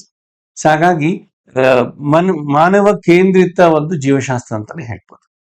Is a human centred biology ಅಂತ ಹೇಳ್ಬೋದು. Okay, ನಾವು ತಿಂತಕ್ಕಂಥ ಆಹಾರದಲ್ಲಿ ಏನು ಅಂಶಗಳಿದಾವೆ, ನೀವು officer ಆಗಿ mid day skill ನ implement ಮಾಡ್ತಕ್ಕಂಥ mid day meal scheme ಅದನ್ನ ಇಂಪ್ಲಿಮೆಂಟ್ ಮಾಡ್ತಕ್ಕಂಥ ಒಬ್ಬ ಆಫೀಸರ್ ಆದಾಗ ಮಕ್ಕಳಿಗೆ ಯಾವ ರೀತಿಯ ಪೋಷಕಾಂಶ ಕೊಡಬೇಕಾಗತ್ತೆ ನಿಮ್ಗೆ ಗೊತ್ತಿರಬೇಕು. ಹಾಗಾಗಿ ಅದ್ರ ಮೇಲೆ ಪ್ರಶ್ನೆ ಕೇಳೋ ಸಾಧ್ಯತೆಗಳಿರುತ್ತೆ. ಹಾಗೆ ಒಬ್ಬ ಪೊಲೀಸ್ ಆಫೀಸರ್ ಆಗಿ ನೀವು ಬ್ಲಡ್ ನೋಡ್ತಾ ಇರ್ತೀರಾ. ಓಕೆ, ಏನೋ ಗಾಯ ಆಯ್ತು, ಯಾರನ್ನ ಹೊಡೆದ್ರು, ಸೊ ರಕ್ತ ಬರ್ತದೆ, ಸೊ ಅವಾಗ ಸ್ವಲ್ಪ ಒಂದು ಮಿನಿಮಮ್ ಒಂದು ಅವ್ರ ಟ್ರೀಟ್ಮೆಂಟ್ ಕೊಡೋದು ಹೇಗೆ ಅಥವಾ ಯಾವ ರೀತಿ ಬ್ಲಡ್ ಅವ್ರಿಗೆ ಬೇಕಾಗತ್ತೆ ಇಂಥ ಒಂದು ಬೇಸಿಕ್ಸ್ ಗೊತ್ತಿರ್ಬೇಕಾಗತ್ತೆ. ಬ್ಲಡ್ ಬಗ್ಗೆ ಕ್ವಶನ್ಸ್ ಕೇಳೋ ಸಾಧ್ಯತೆ ಇದ್ದೇ ಇರ್ತದೆ. ಓಕೆ, ಹಾಗೆ ಆಹಾರ ಪದಾರ್ಥಗಳು ಅಷ್ಟೇ, ನಮ್ಮ ಜೀರ್ಣಾಂಗದಲ್ಲಿ ಹೇಗೆ ಜೀರ್ಣ ಆಗುತ್ತೆ, ನಮ್ಮ ದೇಹದಲ್ಲಿ ಕೆಲವೊಂದು ರಾಸಾಯನಿಕಗಳು ಉತ್ಪತ್ತಿ ಆಗ್ತಾ ಇರ್ತದೆ, ಹಾರ್ಮೋನ್ಸ್ ಅಂತ ಹೇಳ್ತೀವಿ, ಅದು ಹೇಗೆ ಕೆಲಸ ಮಾಡ್ತಾ ಇರುತ್ತೆ, ಅವುಗಳ ಏರುಪೇರಾದಾಗ ನಮ್ಮ ದೇಹದ ಮೇಲೆ ಯಾವ ರೀತಿ ವೈಪರೀತ್ಯಗಳು ಉಂಟಾಗಿರ್ತದೆ. ಸೊ ಈ ತರದ ಪ್ರಶ್ನೆಗಳು ಕೇಳ್ತಾ ಹೋಗ್ತೀವಿ. ಅದ್ರ ಜೊತೆಗೆ ನಮ್ಮ ಸುತ್ತಮುತ್ತಲಿನ ಪರಿಸರ, ಅದ್ರ ಬಗ್ಗೆ ನಾವು ತಿಳ್ಕೊಂಡಿರ್ಬೇಕು. ಅಂದ್ರೆ ನಮ್ಮ ಸುತ್ತಮುತ್ತಲಿನ ಪರಿಸರವನ್ನು ಕೂಡ ನಾವು ಸರಿಯಾಗಿ ಅದನ್ನ ನೋಡ್ಕೋಬೇಕಾಗತ್ತೆ, ಮ್ಯಾನೇಜ್ ಮಾಡ್ಬೇಕಾಗತ್ತೆ. ಓಕೆ, ಸೊ ಹಾಗಾಗಿ ಎಕಾಲಜಿ ಅಂಡ್ ಎನ್ವಿರಾನ್ಮೆಂಟ್, ಸೊ ಅದನ್ನು ಕೂಡ ನಿಮ್ಮ ಸಿಲೆಬಸ್ ಅಲ್ಲಿ ಇನ್ಕ್ಲೂಡ್ ಮಾಡಿದ್ದಾರೆ. ಓಕೆ, ಇಷ್ಟು ಭಾಗವನ್ನ ನಾವು ಆಡಳಿತಾತ್ಮಕ ದೃಷ್ಟಿಕೋನದಿಂದನೇ ಇದನ್ನ ಅಧ್ಯಯನ ಮಾಡಬೇಕಾಗುತ್ತೆ. Okay, so one has to study these things ಅನ್ನ ಅಡ್ಮಿನಿಸ್ಟ್ರೇಟಿವ್ ಪರ್ಸ್ಪೆಕ್ಟಿವ್. ಓಕೆ, ಫಿಸಿಕ್ಸ್ ಬಗ್ಗೆ ನಾವು ಚಾಪ್ಟರ್ಸ್ ಯಾವುದೋ ಒಂದು ಸೆಲೆಕ್ಟ್ ಮಾಡಿಕೊಂಡು ಚಾಪ್ಟರ್ಸ್ ನಾವು ನೋಡ್ಕೋಬೇಕಾದಾಗ ಹೇಗೆ ಅದು ಉಪಯೋಗ ಆಗ್ಬೋದು ಆ ದೃಷ್ಟಿಕೋನದಿಂದನೇ ನೀವು ಅದನ್ನ ಓದ್ಬೇಕಾಗುತ್ತದೆ. ಓಕೆ, ಸೊ ಇದಿಷ್ಟು ಜನರಲ್ ಸೈನ್ಸ್ ಬಗ್ಗೆ ಅಂತ ಹೇಳಿದ್ರೆ, ನೆಕ್ಸ್ಟ್ ಟೆಕ್ನಾಲಜಿ ಅಂತಂದ್ರೆ ಯಾವ್ದು ಇಂಜಿನಿಯರಿಂಗ್ ಟೆಕ್ನಾಲಜಿನೋ ಅಥವಾ ಬೇರೆ ಯಾವ್ದೋ ಟೆಕ್ನಾಲಜಿನೋ, ರಾಕೆಟ್ ಸೈನ್ಸ್ ಅಂತವೆಲ್ಲ ನೋಡೋದು ಬೇಕಾಗಿರಲ್ಲ. ಇಲ್ಲಿ ಟೆಕ್ನಾಲಜಿ ಜನರಲ್ ಆಗಿ ನಾ ಹೇಳೋದಾದ್ರೆ ಓಕೆ. ನ್ಯೂಸ್ ಪೇಪರ್‌ಲಿ ಬರ್ತಕ್ಕಂಥ ಒಂದು ಒಂದು ಡೆವಲಪ್‌ಮೆಂಟ್ಸ್ ಏನಿದೆ, ಸೈಂಟಿಫಿಕ್ ಡೆವಲಪ್‌ಮೆಂಟ್ಸ್ ಏನಿದೆ, ಆ ಸೈಂಟಿಫಿಕ್ ಡೆವಲಪ್‌ಮೆಂಟ್ಸ್ ಬಗ್ಗೆ ಒಬ್ಬ ಕಾಮನ್ ಮ್ಯಾನ್ ಹೇಗೆ ತಿಳ್ಕೊಬೋದು ಹಾಗೆ ತಿಳ್ಕೊಂಡಿರ್ಬೇಕಷ್ಟೆ. ಓಕೆ. ಒಬ್ಬ ಡಿಗ್ರಿ ಓದಿರ್ತಕ್ಕಂಥ ವ್ಯಕ್ತಿ ಸಾವಿಗೆ ನ್ಯೂಸ್ ಪೇಪರ್‌ಲಿ ಬಂದಿರ್ತಕ್ಕಂಥ ಸಾಮಾನ್ಯ ಮನುಷ್ಯನಿಗೂ ಅರ್ಥ ಆಗೋ ರೀತಿಯ ಒಂದು ಭಾಷೆಯಲ್ಲಿ ನ್ಯೂಸ್ ಪೇಪರ್‌ಲಿ ಕೊಟ್ಟಿರ್ತಾರೆ. ಅದನ್ನ ನೀವು ಮನನ ಮಾಡ್ಕೊಂಡು ಅದನ್ನ ಎಕ್ಸಾಮ್ ಉಪಯೋಗಿಸ್ಕೊಂಡ್ರೆ ಸಾಕು. ಓಕೆ. ನಾನು ಇಲ್ಲಿ ಹೇಳ್ತಕ್ಕಂಥ ಒಂದು ಕಿವಿ ಮಾತಂದ್ರೆ ಟೆಕ್ನಾಲಜಿಗಂತ ಯಾವ್ದು ಪುಸ್ತಕ ಓದ್ಕೊಂಡು ಹೋಗೋಕ್ ಬೇಡಿ. ಓಕೆ. ಕರೆಂಟ್ ಅಫೇರ್ಸ್ ಅಲ್ಲಿ ಏನ್ ಟೆಕ್ನಾಲಜಿ ಕವರ್ ಆಗಿರುತ್ತೆ ಆ ಟೆಕ್ನಾಲಜಿ ನೋಡ್ಕೊಂಡ್ರೆ ಈ ಎಕ್ಸಾಮ್ ಸಾಕಾಗಿರ್ತದೆ. ಓಕೆ. ಅಫ್ಕೋರ್ಸ್ ಲಾಸ್ಟ್ ಪೇಪರ್ಲಿ ಕೇಳಿರ್ತಕ್ಕಂಥ ಒಂದು quantum dots done James Webb telescope ಇವೆಲ್ಲ ನ್ಯೂಸ್ ಅಲ್ಲಿ ಇದ್ವು. ಓಕೆ. ಆ ವರ್ಷದಲ್ಲೇ ಕ್ವಾಂಟಮ್ ಡಾಟ್ಸ್ ಬಗ್ಗೆ ಆವಿಷ್ಕಾರ ಮಾಡಿರ್ತಕ್ಕಂಥ ವಿಜ್ಞಾನಿಗಳಿಗೆ ನೊಬೆಲ್ ಪ್ರೈಸ್ ನ ಕೊಟ್ಟರು. ಸೊ ಹಂಗಾಗಿ ಅದನ್ನು ಕ್ವಶನ್ ಕೊಟ್ಟಿದ್ದಾರೆ. ಓಕೆ. ಜೇಮ್ಸ್ ವೆಬ್ ಅದು ಕೂಡ ಅಷ್ಟೇ. ದಟ್ಸ್ ಅಬ್ಸರ್ವೇಟರಿ ಸ್ಪೇಸ್ ಯೂನಿವರ್ಸ್ ನ ಅಬ್ಸರ್ವ್ ಮಾಡ್ತಕ್ಕಂಥ ಒಂದು ಒಂದು ಟೆಲಿಸ್ಕೋಪ್ ಅದು. ಸೊ ಅದು ಕೂಡ ನ್ಯೂಸ್ ಅಲ್ಲಿ ಇತ್ತು. ಹಾಗಾಗಿ ಅದರ ಮೇಲೆ ಕ್ವಶನ್ ಬಂದಿದೆ. ಓಕೆ. ಅಂದ್ರೆ 1-2 ವರ್ಷದಲ್ಲಿ ಆ, ಕನಿಷ್ಠ ಒಂದು 2 ವರ್ಷ ಆದ್ರೂ ತಗೋಬೇಕಾಗತ್ತೆ. ಸೊ 2 ಇಯರ್ಸ್ ಅಲ್ಲಿ ಏನ್ ಸೈಂಟಿಫಿಕ್ ಡೆವಲಪ್ಮೆಂಟ್ಸ್ ಆಗಿದೆ ಆ ಸೈಂಟಿಫಿಕ್ ಡೆವಲಪ್ಮೆಂಟ್ಸ್ ನೋಡ್ಕೊಂಡ್ರೆ ಟೆಕ್ನಾಲಜಿ ನೀವು ಪೂರ್ತಿ ಕವರ್ ಮಾಡ್ಬೋದು. ಓಕೆ. ಅದಕ್ಕೆ ಯಾವುದೋ ಪುಸ್ತಕ ಓದೋದ್ ಬೇಕಾಗಿಲ್ಲ. ಸೊ ಇರೋ ಈ ಶಾರ್ಟ್ ಪೀರಿಯಡ್ ಅಲ್ಲಿ ನೀವು ಎಷ್ಟು ಓದ್ಬೇಕು ಅಂತ ಮೊದಲು ತಿಳ್ಕೊಂಡ್ಬಿಟ್ರೆ ನಿಮ್ಮ ಒಂದು ಅಭ್ಯಾಸ, ನಿಮ್ಮ ಅಧ್ಯಯನ ತುಂಬಾ ಸುಲಭ ಆಗ್ಬಿಡ್ತದೆ.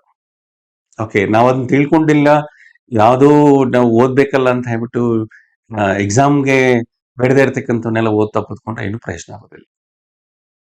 ಓಕೆ. ಇದು ಜಸ್ಟ್ ಬ್ರೀಫ್ ಆಗಿ ನಾನು ಸೆಕೆಂಡ್ ಪೇಪರ್ ಬರ್ತಕ್ಕಂಥ ಸೈನ್ಸ್ ಬಗ್ಗೆ ಹೇಳಿದ್ದೀನಿ. ಈಗ ಈ ಹಿಂದೆ ಪ್ರೀವಿಯಸ್ ರೀಸೆಂಟ್ ಅಂತ ಎಕ್ಸಾಮ್ ನಡೆದಿರ್ತಕ್ಕಂಥ ಒಂದು KS ಎಕ್ಸಾಮ್ ಏನಿದೆ ಅದರ ಒಂದು ಕ್ವಶನ್ ಸ್ವಲ್ಪ ನಾವು ನೋಡ್ತಾ ಹೋಗೋಣ. Okay. So the first question reads like this: which of the following organs is not considered to be immunological important organ? Okay. ಕನ್ನಡದಲ್ಲಿ ಹೇಳೋದಾದ್ರೆ ಈ ರೋಗ ನಿರೋಧಕತೆಯಲ್ಲಿ ಪಾತ್ರ ವಹಿಸದೇ ಇರ್ತಕ್ಕಂಥ ಒಂದು ಅಂಗ ಯಾವುದು ಅಂತ ಹೇಳಿ, ನಮ್ಮ ದೇಹದ ರೋಗ ನಿರೋಧಕತೆಯಲ್ಲಿ ಈ ಕೆಳಗಿನ ಅಂಗಗಳಲ್ಲಿ ಯಾವುದು ಪಾತ್ರ ವಹಿಸೋದಿಲ್ಲ. Okay. So which organ among the given won't take part in the immunological responses? Okay. ಹಾಗೆ ನೀವು ಒಂದೊಂದೇ ಸ್ವಲ್ಪ ನೋಡ್ತಾ ಬಂದಾಗ ಫಸ್ಟ್ ಒನ್ ಬಂದು ಬೋನ್ ಮ್ಯಾರೋ, ಮೂಳೆ ಮಜ್ಜೆ. ಮೂಳೆ ಮಜ್ಜೆ ಇದಕ್ಕೆ ನಮ್ಮ ಇಮ್ಯೂನ್ ಸಿಸ್ಟಮ್ಗೂ ಮೂಳೆ ಮಜ್ಜೆಗೆ ಕನೆಕ್ಷನ್ ಇದೆಯಾ ಅಂತ ನೀವು ಸ್ವಲ್ಪ ಗಮನಿಸಿದ್ರೆ ಎಸ್ ಇದೆ. ಹಾಗೆ ನಮ್ಮ ಮೂಳೆ ಮಜ್ಜೆಲೇನೆ WBCs ಎಲ್ಲ ಪ್ರೊಡ್ಯೂಸ್ ಆಗ್ತಕ್ಕಂಥದ್ದು. Okay. All kinds of WBC, 5 types of WBCs ಇದೆಯಲ್ಲ, ಸೊ ಎಲ್ಲ ಮೂಳೆ ಮಜ್ಜೆಲ್ಲೇ ಪ್ರೊಡ್ಯೂಸ್ ಆಗ್ತಕ್ಕಂಥದ್ದು. ಸೊ ಹಾಗಾಗಿ ಸೊ ಬೋನ್ ಮ್ಯಾರೋ ಆನ್ಸರ್ ಅಲ್ಲ. ಸೊ ಕ್ವಶನ್ ಏನು, ನಮ್ಮ ಇಮ್ಯೂನ್ ಸಿಸ್ಟಮ್ಗೆ ಯಾವ ಕೆಳಗಿನ ಆರ್ಗನ್ ಅದು ರಿಲೇಟ್ ಆಗಿಲ್ಲ ಅಂತ ಕೇಳ್ತದೆ. ಸೊ ಹಾಗಾಗಿ bone marrow is organ the WBCs are produce. So ಹಾಗಾಗಿ ಸೊ ಇದು ಎಲ್ಲ ಆನ್ಸರ್ ಅಲ್ಲ. ನೆಕ್ಸ್ಟ್ ಥೈಮಸ್ ಗ್ಲ್ಯಾಂಡ್ ನಮ್ಮ ಈ ಕತ್ತಿನ ಕೆಳಭಾಗ, ಸೊ ಎದೆ ಭಾಗದಲ್ಲಿ ಒಂದು ಗ್ಲ್ಯಾಂಡ್ ಇರ್ತದೆ, ಒಂದು ಗ್ರಂಥಿ ಅದು. ಓಕೆ. ಸೊ ಈ ಥೈಮಸ್ ಗ್ಲ್ಯಾಂಡ್ ಅಲ್ಲಿ ಟಿ ಸೆಲ್ಸ್, ಕೆಲವು ಒಂದು ರೀತಿಯ ಟಿ ಸೆಲ್ಸ್ ಅಲ್ಲಿ ಮೆಚ್ಯೂರ್ ಆಗತ್ತೆ. ಓಕೆ. ನಮ್ಮ ಮೂಳೆ ಮಜ್ಜೆಯಲ್ಲಿ ಟಿ ಸೆಲ್ಸ್ ಪ್ರೊಡ್ಯೂಸ್ ಆಗ್ತಾ ಇರ್ತವೆ. ಓಕೆ. ಸೊ ಪ್ರೊಡ್ಯೂಸ್ ಆಗಿರ್ತಕ್ಕಂಥ ಟಿ ಸೆಲ್ಸ್ ಈ ಥೈಮಸ್ ಗ್ಲ್ಯಾಂಡ್ ಅಲ್ಲಿ ಹೋಗಿ ಅಲ್ಲಿ ಮೆಚ್ಯೂರ್ ಆಗುತ್ತೆ. ನೀವು ಜನರಲ್ ಆಗಿ ತುಂಬಾ ಸುಲಭವಾಗಿ ನಾವು ಹೇಳೋದಾದ್ರೆ ಬೋನ್ ಮ್ಯಾರೋದಲ್ಲೆಲ್ಲ ಮಕ್ಕಳು ಹುಟ್ಟತಾ ಇದಾವೆ. ಓಕೆ. ಮಕ್ಕಳು ಹುಟ್ಟಿ ಆಮೇಲೆ ನೆಕ್ಸ್ಟ್ ಅದು ಎಲ್ಲ ಎಜುಕೇಶನ್ ಬರ್ಕೋಬೇಕಲ್ಲ. ಎಜುಕೇಶನ್ ಹೇಗೆ ಮುಂದಿನ ಜೀವನ ನಡೆಸಲಿಕ್ಕೆ ವಿದ್ಯಾಭ್ಯಾಸ ಮಾಡ್ಬೇಕಲ್ಲ, ಆ ವಿದ್ಯಾಭ್ಯಾಸ ಅಫ್ಕೋರ್ಸ್ ಅದೆಲ್ಲ ಆಗುತ್ತೆ ಥೈಮಸ್ ಗ್ಲ್ಯಾಂಡ್ ಅಲ್ಲಿ ನಡೆಯುತ್ತೆ.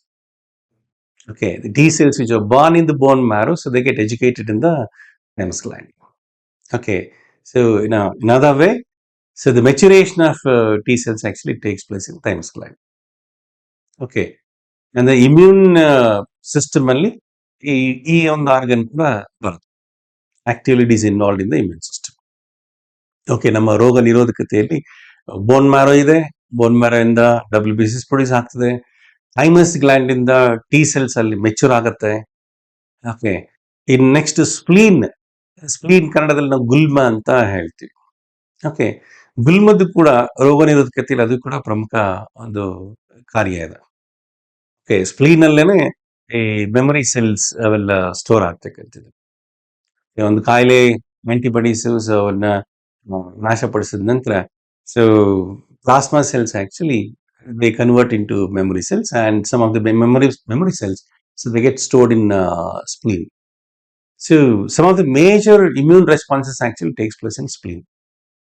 ಓಕೆ, ಗುಲ್ಮದಲ್ಲೇ ತುಂಬಾ ಪ್ರಮುಖವಾಗಿರ್ತಕ್ಕಂಥ ಒಂದು ರೋಗ ನಿರೋಧಕ ಒಂದು ಕ್ರಿಯೆಗಳು, ಚಟುವಟಿಕೆಗಳು ಸೊ ಗುಲ್ಮದಲ್ಲಿ ಕೂಡ ನಡೆಯುತ್ತೆ. ಸೊ ಹಾಗಾಗಿ ಮೊದಲ 3 ಈ ಪ್ರಶ್ನೆಗೆ ಉತ್ತರ ಅಲ್ಲ. ಓಕೆ, ರೋಗ ನಿರೋಧಕತೆಯಲ್ಲಿ ಯಾವುದೇ ರೀತಿ ಪಾತ್ರ ವಹಿಸದೇ ಇರ್ತಕ್ಕಂಥ ಒಂದು ಅಂಗ ಯಾವುದು ಅಂತ ಪ್ರಶ್ನೆ. ಸೊ ಹಾಗಾಗಿ ನಾವು ಈಗ ನೋಡಿದ ಈ 3 ಅಂಗಗಳು ರೋಗ ನಿರೋಧಕತೆಯಲ್ಲಿ ಪ್ರಮುಖ ಪಾತ್ರವನ್ನ ವಹಿಸ್ತಾ ಇದೆ. ಓಕೆ, ಇನ್ನ ಕೊನೆಯದು ನೋಡೋಣ, ಪ್ಯಾನ್ಕ್ರಿಯಾಸ್. ಸೊ ಪ್ಯಾನ್ಕ್ರಿಯಾಸ್ ಅಂದ್ರೆ ನಾವು ಕನ್ನಡದಲ್ಲಿ ಮೇದೋಜೀರಕ ಗ್ರಂಥಿ ಅಂತ ಹೇಳ್ತೀವಿ. ಮೇದೋಜೀರಕ ಗ್ರಂಥಿ ಇದು ಎಲ್ಲಿದೆ?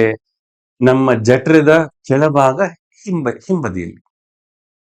Okay, so pancreas, if you see the location of pancreas, it is present beneath the stomach and behind the stomach. Okay, it's a carrot-shaped gland. ಕ್ಯಾರೆಟ್ನ ಆಕಾರದಲ್ಲಿ ಇರ್ತಕ್ಕಂಥ ಒಂದು ಗ್ರಂಥಿ. ಸರ್, ಈ ಗ್ರಂಥಿಯಲ್ಲಿ ಸ್ವಲ್ಪ ಅದರ ಕಾರ್ಯಗಳೇನು ಅಂತ ಸ್ವಲ್ಪ ನಾವು ಗಮನಿಸಿದಾಗ, ಈ ಗ್ರಂಥಿಯಲ್ಲಿ ಒಂದು ಜೀರ್ಣರಸ ಉತ್ಪತ್ತಿ ಆಗ್ತದೆ. Pancreas produces juice, pancreatic juice, and the juice is released into small intestine. Okay, and the juice comprises several enzymes, and those enzymes they break the food material present in the intestine. ಜೀರ್ಣರಸದಲ್ಲಿ, ಮೇದೋಜೀರಕ ಗ್ರಂಥಿಯಲ್ಲಿ ಉತ್ಪತ್ತಿಯಾಗಿರ್ತಕ್ಕಂಥ ಜೀರ್ಣರಸದಲ್ಲಿ ಹಲವಾರು ಕಿಣ್ವಗಳಿರುತ್ತೆ. Okay, ಆ ಕಿಣ್ವಗಳು ಅವೆಲ್ಲ ಈ ಸಣ್ಣ ಕರಳಿಗೆ ಬಂದಿರ್ತಕ್ಕಂಥ ಆಹಾರದಲ್ಲಿನ ಅಂಶಗಳನ್ನ ಅದನ್ನ ಮುರಿತಾ ಹೋಗ್ತಾ ಇರ್ತವೆ. ಓಕೆ, ಕಾರ್ಬೋಹೈಡ್ರೇಟ್ಸ್, ಪ್ರೋಟೀನ್ಸ್ ಅವೆಲ್ಲ ಇದೆಯಲ್ಲ, ಅದು ಬ್ರೇಕ್ ಮಾಡ್ತಾ ಇರ್ತವೆ. ಸೊ ಆ ಕೆಲಸ ಮಾಡುತ್ತೆ. ಸೊ ಈ ಜೀರ್ಣರಸ, ಪ್ಯಾನ್ಕ್ರಿಯಾಟಿಕ್ ಜ್ಯೂಸ್ ಅನ್ನೋದು ಪ್ಯಾನ್ಕ್ರಿಯಾಸ್ ಪ್ರೊಡ್ಯೂಸ್ ಆಗ್ತಕ್ಕಂಥ ಒಂದು ಜ್ಯೂಸ್. ಸೊ ಅದು ಒಂದು ಕೆಲಸ. ಇನ್ನೊಂದು ಕೆಲಸನೂ ಇದೆ. ಪ್ಯಾನ್ಕ್ರಿಯಾಸ್ ನ ರಚನೆ ನಾವು ಸ್ವಲ್ಪ ಗಮನಿಸಿದ್ರೆ, ಪ್ಯಾನ್ಕ್ರಿಯಾಸ್ ಒಳಗಡೆ ನೀವು ಪ್ಯಾಚಸ್ ನೋಡ್ಬೋದು, ಸೆಲ್ಸ್ ಸುಮಾರು 3 types of cells. So circular manner ಅಲ್ಲಿ ವೃತ್ತಿಯ ಒಂದು ಒಂದು ಆಕಾರದಲ್ಲಿ ಸೊ ಪ್ಯಾಚಸ್ ರೀತಿ ಇರ್ತವೆ. Okay, alpha cells, beta cells and delta cells ಅಂತ. ಸೊ ಒಟ್ಟಿಗೆ ಒಂದು ಪ್ಯಾಚಸ್ ತರ ಇರ್ತದೆ. ಸೊ ಇವನ್ನ ನಾವು ಐಲೆಟ್ ಆಫ್ ಲ್ಯಾಂಗರ್ಹ್ಯಾನ್ಸ್ ಅಂತ ಹೇಳ್ತೀವಿ. ಲ್ಯಾಂಗರ್ಹ್ಯಾನ್ಸ್ ನಡುಗಡ್ಡೆಗಳು ಅಥವಾ ಲ್ಯಾಂಗರ್ಹ್ಯಾನ್ಸ್ ದ್ವೀಪಗಳು ಅಂತ ಹೇಳ್ತೀವಿ. ಈ ಲ್ಯಾಂಗರ್ಹ್ಯಾನ್ಸ್ ಸೆಲ್ಸ್ ಇಂದ ಹಾರ್ಮೋನ್ಸ್ ಉತ್ಪತ್ತಿ ಆಗ್ತಾ ಇರ್ತದೆ.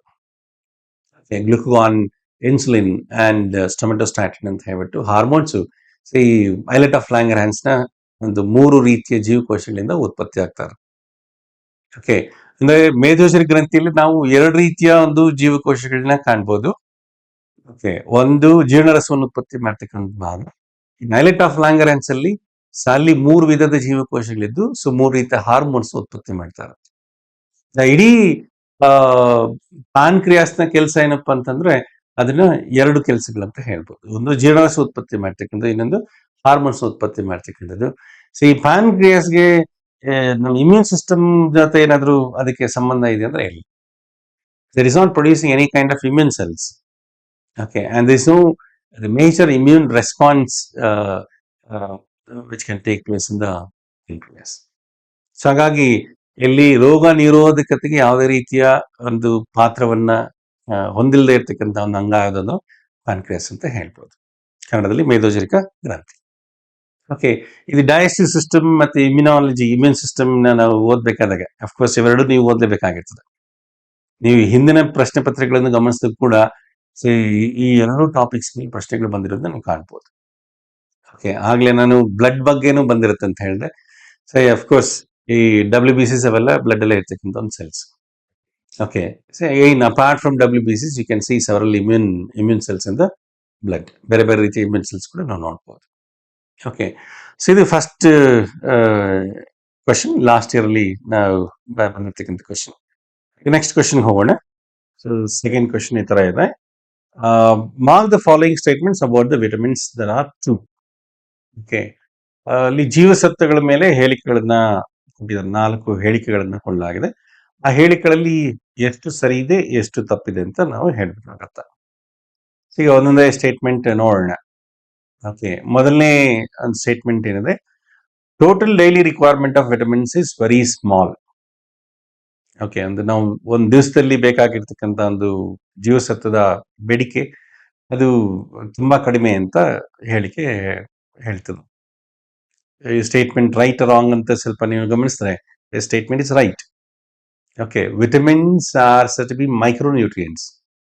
Okay, all vitamins they need to be taken in a minuscule. Okay, the requirement is in milligrams and micrograms. So ಜೀವಸತ್ವಗಳನ್ನ ತುಂಬಾ ಕಡಿಮೆ ಪ್ರಮಾಣದಲ್ಲಿ, ಅತ್ಯಲ್ಪ ಪ್ರಮಾಣದಲ್ಲಿ ತಗೋಬೇಕಾಗಿರ್ತಕ್ಕಂಥ ಪೋಷಕಾಂಶಗಳು. ಸೊ ಇದನ್ನ ಮೈಕ್ರೋನ್ಯೂಟ್ರಿಯೆಂಟ್ಸ್ ಅಂತ ಹೇಳ್ತೀವಿ. ಕನ್ನಡದಲ್ಲಿ ಸೂಕ್ಷ್ಮ ಪೋಷಕಾಂಶಗಳು ಅಂತಾನೆ ಹೇಳ್ತೀವಿ. So along with vitamins, even the minerals, so they're also said to be micronutrients. So both nutrients has to be taken in a milligram and microgram quantities. Okay, ಎರಡನ್ನು ಖನಿಜಗಳು ಮತ್ತೆ ಜೀವಸತ್ವಗಳನ್ನ ಅತ್ಯಲ್ಪ ಪ್ರಮಾಣದಲ್ಲಿ ತಗೋಬೇಕಾಗಿರುತ್ತೆ. ಹಾಗಾಗಿ ಇವನ್ನ ಮೈಕ್ರೋನ್ಯೂಟ್ರಿಯೆಂಟ್ಸ್ ಅಂತ ಕರಿತೀವಿ. ಇನ್ನ ಮಿಕ್ಕಿದ ಪೋಷಕಾಂಶಗಳಿದಿಲ್ಲ, ಯಾವುದು carbohydrates, proteins and lipids. Okay, ಕೊಬ್ಬು, ಕನ್ನಡದಲ್ಲಿ ಕೊಬ್ಬು ಅಂತ ಹೇಳ್ತೀವಿ. ಈ 3 ಪೋಷಕಾಂಶಗಳು ಹೆಚ್ಚಿನ ಪ್ರಮಾಣದಲ್ಲಿ ಬೇಕಾಗಿರ್ತಕ್ಕಂಥವು. ಹಾಗಾಗಿ ಅವನ್ನ ಮ್ಯಾಕ್ರೋನ್ಯೂಟ್ರಿಯೆಂಟ್ಸ್ ಅಂತ ಹೇಳ್ತೀವಿ. ನಾವು ನಮ್ಮ ದೇಹಕ್ಕೆ ಬೇಕಾಗಿರ್ತಕ್ಕಂಥ ಇಡೀ ಪೋಷಕಾಂಶಗಳನ್ನ ಈ ತರ ಮ್ಯಾಕ್ರೋ ಅಂಡ್ ಮೈಕ್ರೋ ಅಂತ ಹೇಳ್ಬಿಟ್ಟು ನಾವು ಡಿವೈಡ್ ಮಾಡ್ಕೋಬಹುದು based on the quantity that we need to take. So the entire nutrients can be divide into 2 groups. Okay. So ಹಾಗಾಗಿ ಇಲ್ಲಿ ಮೊದಲ ಹೇಳಿಕೆ ಇದು ಸರಿ ಇದೆ. Okay, the first statement is right one. The next one, vitamins are not present in the common foodstuff. ನಾವು ತಿಂತಕ್ಕಂಥ ಆಹಾರ ಪದಾರ್ಥದಲ್ಲಿ ಇಲ್ಲಿ ಜೀವಸತ್ವಗಳು ಇರೋದಿಲ್ಲ ಅಂತ ಹೇಳ್ತಿದ್ದಾರೆ. ನಾವು ತಿಂತಕ್ಕಂಥ ಫುಡ್ ಅಲ್ಲಿ ಜೀವಸತ್ವಗಳು ಅದರಲ್ಲಿ ಸಿಗದೇನೆ ಬೇರೆ ಇನ್ನೆಲ್ಲಿ ಸಿಗತ್ತೆ. ಸೊ ಅಫ್ಕೋರ್ಸ್ ನಾವು ತಿಂತಕ್ಕಂಥ ಆಹಾರ ಪದಾರ್ಥದಲ್ಲೇ ಈ ಜೀವಸತ್ವಗಳು ಸಿಗ್ತಕ್ಕಂಥದ್ದು. ಓಕೆ. ನಾವು ಆಹಾರದಲ್ಲಿ ತೆಗೆದುಕೊಳ್ತಕ್ಕಂಥ ಹಸಿರಲೆ ತರಕಾರಿಗಳು, ಹಣ್ಣುಗಳು, ಓಕೆ, ಅವುಗಳಲ್ಲಿ ನಮಗೆ ವಿಟಮಿನ್ ಸಿಗ್ತಾ ಇರ್ತದೆ. Green leafy vegetables and then milk also contains vitamin B12. And then meat, ಮಾಂಸದಲ್ಲಿ ಕೂಡ ನಮಗೆ ವಿಟಮಿನ್ ಸಿಗುತ್ತೆ. ಅಫ್ಕೋರ್ಸ್ ಇನ್ನು ಸ್ಟಾಪಲ್ ಫುಡ್ ಅಂತ ತೆಗೆದುಕೊಂಡಾಗ ಈ ರೈಸ್, ರಾಗಿ ಅಂಡ್ ಗೋಧಿ ಅಂತ ಬಂದಾಗ ಅದರಲ್ಲಿ ವಿಟಮಿನ್ಗಳು ಅಷ್ಟೊಂದು ಇರೋದಿಲ್ಲ. ಅದರಲ್ಲಿ ಈಗ ಜೆನೆಟಿಕಲಿ ಮಾಡಿಫೈಡ್ ಒಂದು ರೈಸ್ ವೆರೈಟಿ ಅಂತ ಬಂದಿದೆ. ಓಕೆ, ಗೋಲ್ಡನ್ ರೈಸ್ ಅಂತ ನೀವು ಕೇಳಿರ್ಬೋದು. So this golden rice is enriched with beta carotene. Okay, so the rice actually it is been modified, genetically modified. They have incorporated a gene into this rice, and now that gene actually it expresses or it produces beta carotene. When you consume that beta carotene substance, it converts into vitamin A in our body. So ಹಾಗಾಗಿ ಈಗ ಇದನ್ನ ನಾವು ಒಂದು ರೀತಿಯಲ್ಲಿ ಇದು food fortification ಅಂತಾನೆ ಹೇಳ್ಬೋದು. ಆಹಾರಕ್ಕೆ ಕೆಲವು ಸೂಕ್ಷ್ಮ ಪೋಷಕಾಂಶಗಳನ್ನ ಈಗ ತಂತ್ರಜ್ಞಾನ ಬಳಸಿ ಅದನ್ನ ಸೇರಿಸಲಾಗ್ತದೆ. ಸೊ ಹಾಗಾಗಿ ಸ್ಟೇಪಲ್ ಫುಡ್ ಅಲ್ಲಿ ಕೂಡ ನಾವು ಈಗ ಸೂಕ್ಷ್ಮ ಪೋಷಕಾಂಶಗಳನ್ನ ಸೇರಿಸೋದನ್ನ ನಾವು ನೋಡ್ಬೋದು. ಸೊ ಎರಡನೇ ಹೇಳಿಕೆ ಇಲ್ಲಿ ನೋಡಿ, ಇದು ನೆಗೆಟಿವ್ ಸ್ಟೇಟ್ಮೆಂಟ್ ಇದೆ. ವಿಟಮಿನ್ಸ್ ಆರ್ ನಾಟ್ ಪ್ರೆಸೆಂಟ್ ಅಂತ ಕೊಟ್ಟಿದ್ದಾನೆ, but vitamins are present in the common food stuff. So ಹಾಗಾಗಿ ಈ ಹೇಳಿಕೆ ಇದು ತಪ್ಪಾಗಿ ಕೊಟ್ಟಿದ್ದಾರೆ ಅಂತ ಹೇಳ್ಬೋದು. Okay, so the statement is wrong. The third statement, synthetic vitamins are not nutritionally as good as natural vitamins. ಸಂಶ್ಲೇಷಿತ ಜೀವಸತ್ವಗಳು ಸ್ವಾಭಾವಿಕವಾಗಿ ಸಿಗ್ತಕ್ಕಂಥ ಜೀವಸತ್ವಗಳಿಗಿಂತ ಹೆಚ್ಚಿನ ಪೌಷ್ಟಿಕ ಮೌಲ್ಯವನ್ನ ಹೊಂದಿರೋದಿಲ್ಲ ಅಥವಾ ಹೆಚ್ಚಿನ ಪೌಷ್ಟಿಕತೆಯನ್ನು ಹೊಂದಿರೋದಿಲ್ಲ ಅಂತ ಈ ಸ್ಟೇಟ್ಮೆಂಟ್ ಹೇಳುತ್ತೆ. ಆದ್ರೆ ನಾವು ಸಂಶ್ಲೇಷಿತ ಒಂದು ವಿಟಮಿನ್ಸ್ ನ ತೆಗೆದುಕೊಂಡ ಕೂಡ ಅದ್ರಲ್ಲಿ ಕೂಡ ಏನು ಸ್ವಾಭಾವಿಕವಾಗಿ ಸಿಗ್ತಕ್ಕಂಥ ಒಂದು ವಿಟಮಿನ್ಸ್ ಏನಿದೆ ಅಷ್ಟೇ ಒಂದು ಪೌಷ್ಟಿಕ ಮೌಲ್ಯಾಂಶವನ್ನು ಕೂಡ ಅದು ಹೊಂದಿರ್ತವೆ. Okay, and of course in concentrate form ಅಂತಾನೆ ಹೇಳ್ಬೋದು. ಒಂದು ಪಿಲ್ ಅಲ್ಲಿ ನಮಗೆ ಸುಮಾರು ಫುಡ್ ತೆಗೆದುಕೊಂಡ್ರೆ, ಓಕೆ, ತಟ್ಟೆ ಪೂರ್ತಿ ನಾವು ತರಕಾರಿಗಳು ತಗೊಂಡು ಹಾಕೊಂಡು ತಿಂದ್ರೆ ನಮಗೆ ವಿಟಮಿನ್ಗಳು ಏನ್ ಸಿಕ್ಕಿರ್ಬೋದು ಅದಷ್ಟೇ ಒಂದು ಪಿಲ್ ಅಲ್ಲಿ ಸಿಗತ್ತೆ, ಒಂದು ಮಾತ್ರೆಯಲ್ಲಿ ಈಗ ಸಿಕ್ಬಿಡ್ತದೆ. ಚೆನ್ನಾಗಿ ಈ ಮೂರನೇ ಹೇಳಿಕೆ ಇಲ್ಲಿ ಕೊಟ್ಟಿರ್ತಕ್ಕಂಥ ಮೂರನೇ ಹೇಳಿಕೆ ಇದು ರಾಂಗ್, ತಪ್ಪಾಗಿದೆ ಅಂತಾನೆ ಹೇಳ್ಬೋದು. ಸೊ ಎರಡನೇ ಹೇಳಿಕೆ ಮತ್ತು ಮೂರನೇ ಹೇಳಿಕೆ ಎರಡು ತಪ್ಪು ಕೊಟ್ಟಿದ್ದಾರೆ. Last statement. So last statement reads like this: bacteria present in the human gut can synthesize some of the vitamins. So ನಮ್ಮ intestinal, ನಮ್ಮ digestive ಅಲ್ಲಿ ಬ್ಯಾಕ್ಟೀರಿಯಾ ಇದೆ. So we can see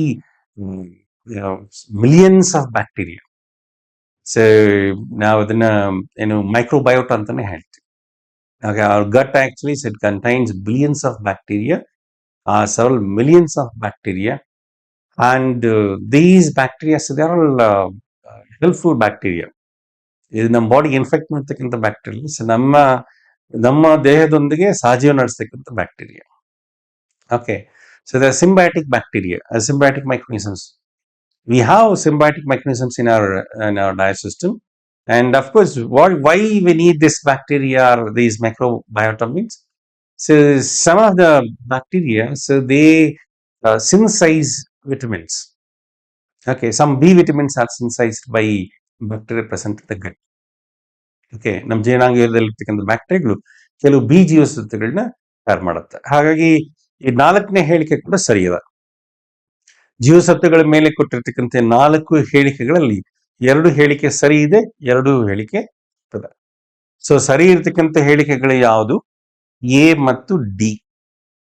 okay, ತಪ್ಪಾಗಿರ್ತಕ್ಕಂಥ ಹೇಳಿಕೆಗಳು ಯಾವುದು? ಬಿ ಮತ್ತು ಸಿ. ಸೊ ಈಗ ನೋಡೋಣ, ಈ ಕೆಳಗೆ ಕೊಟ್ಟಿರ್ತಕ್ಕಂಥ ಆಯ್ಕೆಗಳಲ್ಲಿ ಈ ರೀತಿ ಯಾವ್ದಿದೆಯೋ ಸೊ ಅದೇ ರೈಟ್ ಆನ್ಸರ್ ಅಂತ ಹೇಳ್ಬೋದು. So first one, A and B are true while C and D are falls.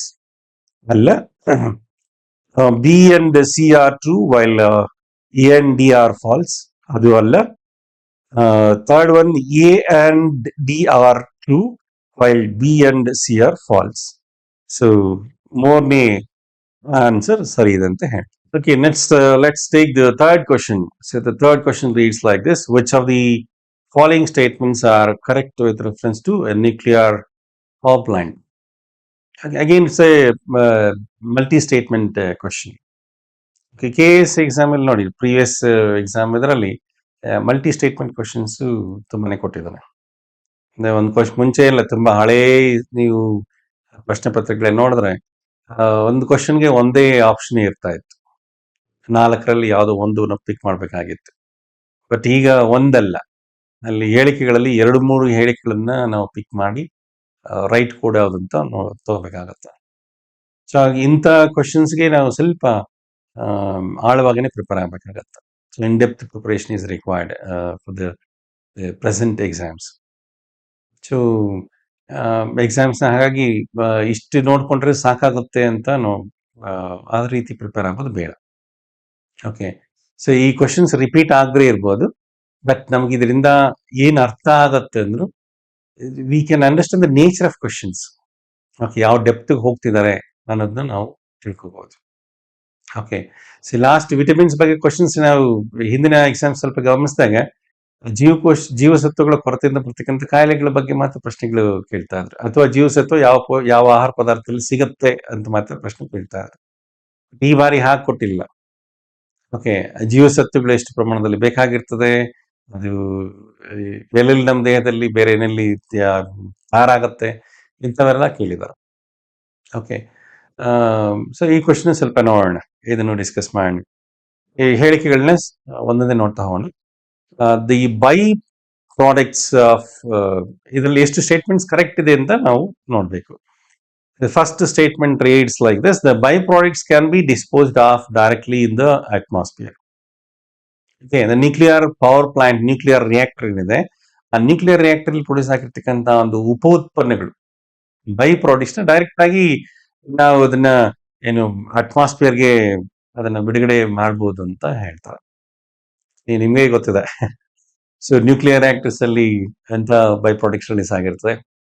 So one of the byproduct of the nuclear fission process is radioactive element. Okay, ಯಾವ್ದು uranium 238 ಅಥವಾ uranium 235, and these two fuel material, when they are subjected to the fission process, so they give rise to products like barium, krypton, strontium, and xenon. Okay, ಈ ತರದ ಒಂದು products ಬಂದಿರ್ತದೆ. Okay, ಅಂದ್ರೆ ಆ, ಬೈಜಿಕ ಸ್ಥಾವರಗಳಲ್ಲಿ ನಾವು ಇಂಧನವಾಗಿ ಬಳಸ್ತಕ್ಕಂಥ ಯುರೇನಿಯಂ 238 ಆಗಿರ್ಲಿ ಅಥವಾ ಯುರೇನಿಯಂ 235 ಆಗಿರ್ಲಿ, ಈ ಎರಡು ಇಂಧನ ಸಾಮಗ್ರಿಯನ್ನ ಅಥವಾ ಇಂಧನ ವಸ್ತುವನ್ನು ಅದನ್ನ ವಿತರಣಾ ಪ್ರಕ್ರಿಯೆಗೆ ಒಳಪಡಿಸಿದಾಗ ನಮ್ಗೆ ಇಲ್ಲಿ ಬೇರಿಯಂ, ಕ್ರಿಪ್ಟಾನ್, ಸ್ಟ್ರೋನ್ಶಿಯಂ, ಝೆನಾನ್ ಇಂಥ ಒಂದು ಉತ್ಪನ್ನಗಳು ಉತ್ಪತ್ತಿ ಆಗಿರ್ತದೆ. ಓಕೆ, ಇಲ್ಲಿ ವಿತರಣಾ ಪ್ರಕ್ರಿಯೆಯಿಂದ ಬಿಡುಗಡೆ ಆಗಿರ್ತಕ್ಕಂಥ ಉತ್ಪನ್ನಗಳಲ್ಲಿ ಕನಿಷ್ಠ ಒಂದು ಉತ್ಪನ್ನವಾದ ವಿಕರಿಶೀಲ ವಸ್ತು ಆಗಿರ್ತದೆ. ಎರಡೂ ಆಗಿರ್ಬೇಕು ಅಂತೇನಿಲ್ಲ, at least one of the by product which is produced by the fission process, so that'll be radioactive element. Okay, so ವಿಕಿರಣಶೀಲ ವಸ್ತು ಬಿಡುಗಡೆ ಆಗುತ್ತೆ ಅಂದ್ರೆ ಡೈರೆಕ್ಟ್ ಆಗಿ ಅದನ್ನ ಅಟ್ಮಾಸ್ಫಿಯರ್ ನಾವು ರಿಲೀಸ್ ಮಾಡಂಗಿಲ್ಲ. That's very dangerous. Okay, so the byproducts of the nuclear reactors are the nuclear fission process. So where one of the element is radioactive element, and if it is directly released in the atmosphere, means this element, so it gives up radiation, and that radiation actually it penetrates through the tissue. Okay, it passes to the body, and it damages the DNA molecules. Okay, so the radiation emitted by the radioactive element or the byproduct which is released by the fission process, so it's capable of passing through the tissue or to the body, and it breaks the DNA material. Okay, so once the DNA is damaged, if it is damaged means, so now the next generation, so the DNA material that passes to the gametes, so that may cause certain genetic disorders, it may cause certain aberrations. Okay, so ಹಾಗಾಗಿ ಈ ಬೈಜಿಕ ಸ್ಥಾವರಗಳಲ್ಲಿ ಉತ್ಪತ್ತಿ ಆಗಿರ್ತಕ್ಕಂಥ ಉತ್ಪನ್ನಗಳನ್ನ ಅದನ್ನ ತುಂಬಾ safe ಆಗಿ dispose ಮಾಡ್ಬೇಕಾಗತ್ತೆ. Containers ಅದನ್ನ ಹಾಕಿ, ಸೊ ಭೂಮಿಯ ಆಳಭಾಗಕ್ಕೋ ಅಥವಾ ಸಮುದ್ರದ ಆಳಕ್ಕೋ ಅದನ್ನು ಹಾಕಬೇಕಾಗುತ್ತೆ. ಹಾಗಾಗಿ ಫಸ್ಟ್ ಸ್ಟೇಟ್ಮೆಂಟ್ ಇದು ರಾಂಗ್ ಅಂತ ಹೇಳ್ಬೋದು. Okay, it's not correct. And let's come to the second one. Okay, the second statement says like this: fuel transportation cost is very high due to large quantity. Okay, ಅಂದ್ರೆ ಬೈಜಿಕ ಸ್ಥಾವರಕ್ಕೆ ತಗೊಂಡೋಗ್ಬೇಕಾಗಿರ್ತಕ್ಕಂಥ ಒಂದು ಇಂಧನ ಸಾಮಗ್ರಿ, okay, ಅದು ತುಂಬಾ ಬೃಹತ್ ಪ್ರಮಾಣದಲ್ಲಿ ಇರ್ತದೆ. ಹಾಗಾಗಿ ಟ್ರಾನ್ಸ್ಪೋರ್ಟೇಷನ್ ಕಾಸ್ಟ್, ಸಾಗಾಣಿಕಾ ವೆಚ್ಚ ಹೆಚ್ಚಿಗಿರುತ್ತೆ ಅಂತ ಹೇಳ್ತಾರೆ. Again this statement is not correct. Okay, so reactors ಅಲ್ಲಿ ನಾವಲ್ಲಿ ಜಿರ್ಕೋನಿಯಂ ಒಂದು ಮೆಟಲ್ ಇರ್ತದೆ. ಓಕೆ, ಅದರಲ್ಲಿ ಫ್ಯೂಲ್ ರಾಡ್ಸ್ ನ ತುಂಬಿಸಿರ್ತಾರೆ, ಇಂಧನದ ಸರಳುಗಳನ್ನ ಅದರಲ್ಲಿ ತುಂಬಿಸಲಾಗುತ್ತದೆ. ಸೊ ಜಿರ್ಕೋನಿಯಂ ಒಂದು ಕಾಂಪ್ಲೆಕ್ಸ್ ಏನಿದೆ, ಮೆಟಲ್ ಕಾಂಪ್ಲೆಕ್ಸ್, ಅದರಲ್ಲಿ ಸೊ ಈ ಫ್ಯೂಲ್ ರಾಡ್ಸ್ ನ ಫಿಲ್ ಮಾಡಿರ್ತಾರೆ. ಓಕೆ, ಅದನ್ನ ಸಾಗಿಸೋದು ತುಂಬಾ ಕಷ್ಟದಂತೆ ಏನಿಲ್ಲ, ಅಂದ್ರೆ ದೊಡ್ಡ ಒಂದು ಟ್ರಾನ್ಸ್ಪೋರ್ಟೇಷನ್ ಕಾಸ್ಟ್ ಅದರಲ್ಲಿ ಏನೂ ಆಗೋದಿಲ್ಲ. ಓಕೆ, ದಟ್ ಟ್ರಾನ್ಸ್ಪೋರ್ಟೇಷನ್ ನಲ್ಲಿ ತುಂಬಾ ಈಸಿ ಅಂತಾನೆ ಹೇಳ್ಬೋದು. ಈಸಿ ಅಂತ ಹೇಗೆ ಹೇಳ್ತೀವಿ ಅಂದ್ರೆ, ನೀವು ಈ ಥರ್ಮಲ್ ಪವರ್ ಜನರೇಷನ್ ಬಂದಾಗ, ಓಕೆ, ಉಷ್ಣ ವಿದ್ಯುತ್ ಸ್ಥಾವರಗಳು ತೆಗೆದುಕೊಂಡಾಗ ಅಲ್ಲಿ ಕಲ್ಲಿದ್ದಲುಗಳನ್ನ ಟ್ರಾನ್ಸ್ಪೋರ್ಟ್ ಮಾಡ್ತೀವಲ್ಲ, ಅಲ್ಲಿ ಟ್ರಾನ್ಸ್ಪೋರ್ಟೇಷನ್ಗೆ ತುಂಬಾ ಖರ್ಚಾಗುತ್ತೆ. ಓಕೆ, ಟ್ರಕ್ಸ್ ಅಲ್ಲಿ ಅಥವಾ ಟ್ರೈನ್ ಅಲ್ಲಿ, ಗೂಡ್ಸ್ ಟ್ರೈನ್ಸ್ ಅಲ್ಲಿ ಇದನ್ನ ಟ್ರಾನ್ಸ್ಪೋರ್ಟ್ ಮಾಡ್ಬೇಕಾಗತ್ತೆ. ಸೊ ಬೇರೆ ಬೇರೆ ಮೋಡ್ ಆಫ್ ಟ್ರಾನ್ಸ್ಪೋರ್ಟಿಂಗ್ ವೆಹಿಕಲ್ಸ್ ಇಂದ, ಸೊ ಅದನ್ನ ನಾವು ಒಂದ್ ಕಡೆಯಿಂದ ಇನ್ನೊಂದ್ ಕಡೆಗೆ ಸಾಗಿಸ್ಬೇಕಾಗತ್ತೆ. ಬಟ್ ಇಲ್ಲಿ ನ್ಯೂಕ್ಲಿಯರ್ ಫ್ಯೂಲ್ ಮೆಟೀರಿಯಲ್ ಟ್ರಾನ್ಸ್ಪೋರ್ಟ್ ಮಾಡ್ಲಿಕ್ಕೆ ಸೊ ಆ ತರದ ಒಂದು ಸಾಗಾಣಿಕೆ ಏನು ಬೇಕಾಗಿಲ್ಲ. ಹಾಗಾಗಿ ಟ್ರಾನ್ಸ್ಪೋರ್ಟೇಷನ್ ಕಾಸ್ಟ್ ಹೆಚ್ಚಿಗೆ ಇಲ್ಲ. ಸೊ ಸೆಕೆಂಡ್ ಸ್ಟೇಟ್ಮೆಂಟ್ ಕೂಡ ರಾಂಗ್ ಅಂತಾನೆ ಹೇಳ್ಬೋದು. In third statement, so it says like this: so the capital cost is very less as compared to other plants with similar capacity. The capital cost is very less as compared to other plants with similar capacity. Okay, ಅಂದ್ರೆ ನಾವು ಈ nuclear power plant ಏನಿದೆ, ಆ power plant ನ ಅದನ್ನ ನಿರ್ಮಾಣ ಮಾಡ್ಲಿಕ್ಕೆ ಆಗ್ತಕ್ಕಂಥ ಒಂದು ವೆಚ್ಚ ಏನಿದೆ, ಆ ವೆಚ್ಚ ಬೇರೆ ಪ್ಲಾಂಟ್ಸ್ ಗಿಂತ, ಥರ್ಮಲ್ ಪವರ್ ಪ್ಲಾಂಟ್ ಗಿಂತ ಸೊ ಏನು ಅದರಷ್ಟೇ ಇರುತ್ತೆ ಅಂತ ಹೇಳ್ತಾರೆ. The capital cost is very less, ಸರಿ, ಕಡಿಮೆ ಇದೆ ಅಂತ ಹೇಳ್ತಾನೆ. The capital cost is very less as compare to other plants with similar capacity ಅಂತ ಹೇಳ್ತಾನೆ. Okay, the thermal power plants ನಿರ್ಮಾಣ ಮಾಡ್ಲಿಕ್ಕೆ ಏನು ಕಾಸ್ಟ್ ಆಗುತ್ತೋ, ಸೊ ಆ ಕಾಸ್ಟ್ ಗಿಂತ ನ್ಯೂಕ್ಲಿಯರ್ ಪವರ್ ಪ್ಲಾಂಟ್ ನಿರ್ಮಾಣದ ಒಂದು ವೆಚ್ಚ ಕಡಿಮೆ ಇದೆ ಅಂತ ಇಲ್ಲಿ ಹೇಳ್ತದೆ. This statement is wrong. Okay. So nuclear power plant construct ಮಾಡಬೇಕಾದಾಗ ಅಲ್ಲಿ ತುಂಬಾ ಸೇಫ್ಟಿ ಮೆಷರ್ಸ್ ತೆಗೆದುಕೊಳ್ಬೇಕಾಗ್ತದೆ. ಓಕೆ. ರಿಯಾಕ್ಟರ್ ನಿರ್ಮಾಣ ಮಾಡಬೇಕು. ರಿಯಾಕ್ಟರ್ ನಿರ್ಮಾಣ ಮಾಡಿದ್ಮೇಲೆ ಅದ್ರ ಸುತ್ತಲೂ ಥಿಕ್ ವಾಲ್ಸ್ ನ ಕನ್ಸ್ಟ್ರಕ್ಟ್ ಮಾಡ್ಬೇಕಾಗತ್ತೆ. ರೇಡಿಯೇಷನ್ಸ್ ಹೊರಗಡೆ ಹೋಗಬಾರ್ದು. ಸೊ ವೇಸ್ಟೇಜ್ ನ ಮ್ಯಾನೇಜ್ ಮಾಡೋ ರೀತಿಯಲ್ಲಿ ಎಲ್ಲಾ ರೀತಿಯ ಒಂದು ವ್ಯವಸ್ಥೆ ಇರಬೇಕಾಗತ್ತೆ. ಸೊ ಹಾಗಾಗಿ ಈ ಮೂರನೇ ಸ್ಟೇಟ್ಮೆಂಟ್ ಕಾಸ್ಟ್ ಬಗ್ಗೆ ಏನ್ ಹೇಳುತ್ತೆ, ಬೇರೆ ಪ್ಲಾಂಟ್ಸ್ ಗಿಂತ ಥರ್ಮಲ್ ಪವರ್ ಪ್ಲಾಂಟ್ಸ್ ಅಥವಾ ಬೇರೆ ರೀತಿಯ ಪ್ಲಾಂಟ್ಸ್ ಏನಿದೆ ಅದಕ್ಕಿಂತ ಕಡಿಮೆ ವೆಚ್ಚ ಅಂತ ಏನ್ ಹೇಳ್ತಿದೆ. ಸೊ ಈ ಸ್ಟೇಟ್ಮೆಂಟ್ ಕೂಡ ರಾಂಗ್ ಅಂತ ಹೇಳ್ಬೋದು. ಸೊ ಮೊದಲ ಮೂರು ಹೇಳಿಕೆಗಳು ತಪ್ಪಂತಾನೆ ಹೇಳ್ಬೋದು. ನಾಲ್ಕನೇ ಹೇಳಿಕೆ ನೋಡಿ, specially trained personnel are required for plant operation. Okay. ಅಂದ್ರೆ ಅಲ್ಲಿ ನ್ಯೂಕ್ಲಿಯರ್ ರಿಯಾಕ್ಟರ್ನ ಅದನ್ನ ಆಪರೇಟ್ ಮಾಡ್ತಕ್ಕಂಥ ವ್ಯಕ್ತಿ, ಓಕೆ, ಅವ್ರಿಗೆ ಸ್ಪೆಷಲ್ ಟ್ರೈನಿಂಗ್ ಇರಬೇಕು ಅಂತ ಇಲ್ಲಿ ಹೇಳುತ್ತೆ. Of course this statement is correct. ಹಾಗೆ ನೀವು ಕಲ್ಲಿದ್ದಲ ಇದು ಬಂದಾಗ, ಓಕೆ, ಥರ್ಮಲ್ ಪವರ್ ಪ್ಲಾಂಟ್ ಬಂದಾಗ ಕಲ್ಲಿದ್ದಲನ್ನ ಸಾಗಿಸೋದು, ಕಲ್ಲಿದ್ದಲನ್ನ ಪ್ಲಾಂಟ್ ಅಲ್ಲಿ ಯೂಸ್ ಮಾಡ್ಲಿಕ್ಕೆ ಅಲ್ಲಿ ಸ್ಕಿಲ್ಡ್ ಪೀಪಲ್ ಬೇಕಾಗಿಲ್ಲ. ಕಲ್ಲಿದ್ದಲನ್ನ ನೀವು ಎತ್ತಿ ಹಾಕ್ಬೇಕಷ್ಟೆ. ಕಲ್ಲಿದ್ದಲನ್ನ ಕಾಯಿಸ್ಲಿಕ್ಕೆ ಒಂದ್ ಕಡೆಯಿಂದ ವೆಹಿಕಲ್ ಇಂದ ಇನ್ನೊಂದ್ ಕಡೆ ಎತ್ತಿ ಹಾಕ್ಲಿಕ್ಕೆ ಜನ ಬೇಕಾಗತ್ತೆ. ಇಲ್ಲಿ ಸ್ಕಿಲ್ಡ್ ಪೀಪಲ್ ಅಂತ ಬೇಕಾಗಿರಲ್ಲ. ನ್ಯೂಕ್ಲಿಯರ್ ಪವರ್ ಪ್ಲಾಂಟ್ಸ್ ಬಂದಾಗ ಇಲ್ಲಿ ಫ್ಯೂಯಲ್ ಮೆಟೀರಿಯಲ್ ಇದೆಯಲ್ಲ, so fuel material is that's very sensitive material. Okay. And of course radio active substance ಅಂತಾನೆ ಹೇಳ್ಬೋದು. ಸೊ ಹಾಗಾಗಿ ಆ ಮೆಟೀರಿಯಲ್ ನ ಅವರು ಹ್ಯಾಂಡಲ್ ಮಾಡ್ಬೇಕಾದಾಗ ತುಂಬಾ ಕೇರ್ಫುಲ್ ಆಗಿ ಹ್ಯಾಂಡಲ್ ಮಾಡ್ಬೇಕಾಗತ್ತೆ. ಫುಲ್ ಕಂಪ್ಲೀಟ್ ಡ್ರೆಸ್, ಬೇರೆ ರೀತಿಯ ಉಡುಪನ್ನೇ ಅವ್ರು ಧರಿಸಿರ್ಬೇಕಾಗಿರ್ತದೆ. ಎಕ್ಸ್ಪೋಸ್ ಆಗಿರ್ಬಾರ್ದು, ಮೆಟೀರಿಯಲ್ ಡೈರೆಕ್ಟ್ ಆಗಿ ಎಕ್ಸ್ಪೋಸ್ ಆಗಬಾರ್ದು. ಓಕೆ. ಹಾಗಾಗಿ ಆ ಮೆಟೀರಿಯಲ್ ನ ಡೀಲ್ ಮಾಡ್ತಕ್ಕಂತ ಒಬ್ಬ ವ್ಯಕ್ತಿ, ಸೊ ಈ need to have special knowledge ಆದ ಸ್ಕಿಲ್ಸ್ ಅಂತ ಹೇಳ್ಬೋದು. ಓಕೆ. ಸೊ ಈ ಹೇಳಿಕೆ ಸರಿ ಇದೆ ಅಂತಾನೆ ಹೇಳ್ತಾರೆ. ನೆಕ್ಸ್ಟ್ ಒಂದು ಹೇಳಿಕೆ, the fuel used is expensive and is difficult to recover. Okay. The fuel used is expensive and is difficult to recover. ಬಳಸತಕ್ಕಂಥ ಇಂಧನ ತುಂಬಾ ವೆಚ್ಚದಾಯಕವಾಗಿರ್ತಕ್ಕಂಥದ್ದು, ಮತ್ತೆ ಅದನ್ನು ಮರಳು ಪಡೆಯೋದು ಕೂಡ ಕಷ್ಟ ಅಂತ ಹೇಳಿಕೆ ಹೇಳುತ್ತೆ. ಅಫ್ಕೋರ್ಸ್ ಈ ಸ್ಟೇಟ್ಮೆಂಟ್ ಕೂಡ ರೈಟ್ ಅಂತಾನೆ ಹೇಳ್ಬೋದು. ಓಕೆ. ಸೊ ನಾವು ಬೈಜಿಕ ಸ್ಥಾವರಗಳಲ್ಲಿ ನ್ಯೂಕ್ಲಿಯರ್ ರಿಯಾಕ್ಟರ್ಸ್ ಅಲ್ಲಿ ಯೂಸ್ ಮಾಡ್ತಕ್ಕಂಥ ಇಂಧನ ಇದೆಯಲ್ಲ, ಅದು ಅಷ್ಟು ಈಸಿಯಾಗಿ ಸಿಗೋದಿಲ್ಲ. ಕಲ್ಲಿದ್ದಲು ಗಣಿಗಾರಿಕೆಯಿಂದ ಕಲ್ಲಿದ್ದಲು ನಮಗೆ ಸಿಗತ್ತೆ. ಅದನ್ನ ಡೈರೆಕ್ಟ್ ಆಗಿ ಬಳಸ್ತಾ ಹೋಗ್ಬೋದು. ನಮ್ಮ ದೇಶದಲ್ಲಿ ತೆಗೆದುಕೊಂಡಾಗ ಯುರೇನಿಯಂ ಮೆಟೀರಿಯಲ್, ಓಕೆ, ಅದು ನಮ್ಮ ದೇಶದಲ್ಲಿ ಯುರೇನಿಯಂ ನಿಕ್ಷೇಪಗಳೇ ತುಂಬಾ ಕಡಿಮೆ ಅಂತ ಹೇಳ್ಬೋದು. We have very less uranium research in a country. So to feed our nuclear reactors, we are purchasing uranium fuel metal from other countries. So recent ಆಗಿ ನೀವು ಆಸ್ಟ್ರೇಲಿಯಾದಿಂದ ಕೂಡ ಭಾರತ ಯುರೇನಿಯಂ ಫ್ಯೂಲ್ ನ ಪರ್ಚೇಸ್ ಮಾಡೋ ಒಂದು ಒಪ್ಪಂದ ಮಾಡಿಕೊಳ್ಳಾಯ್ತು. ಇದು ನಿಮಗೆ ಗೊತ್ತಿರಬಹುದು. So are purchasing uranium fuel from other countries. So you don't have enough fuel material. So ಬೇರೆ ಕಡೆಯಿಂದ ಪರ್ಚೇಸ್ ಮಾಡ್ತಿದೀವಿ ಅಂದ್ರೆ obviously it's a expensive one.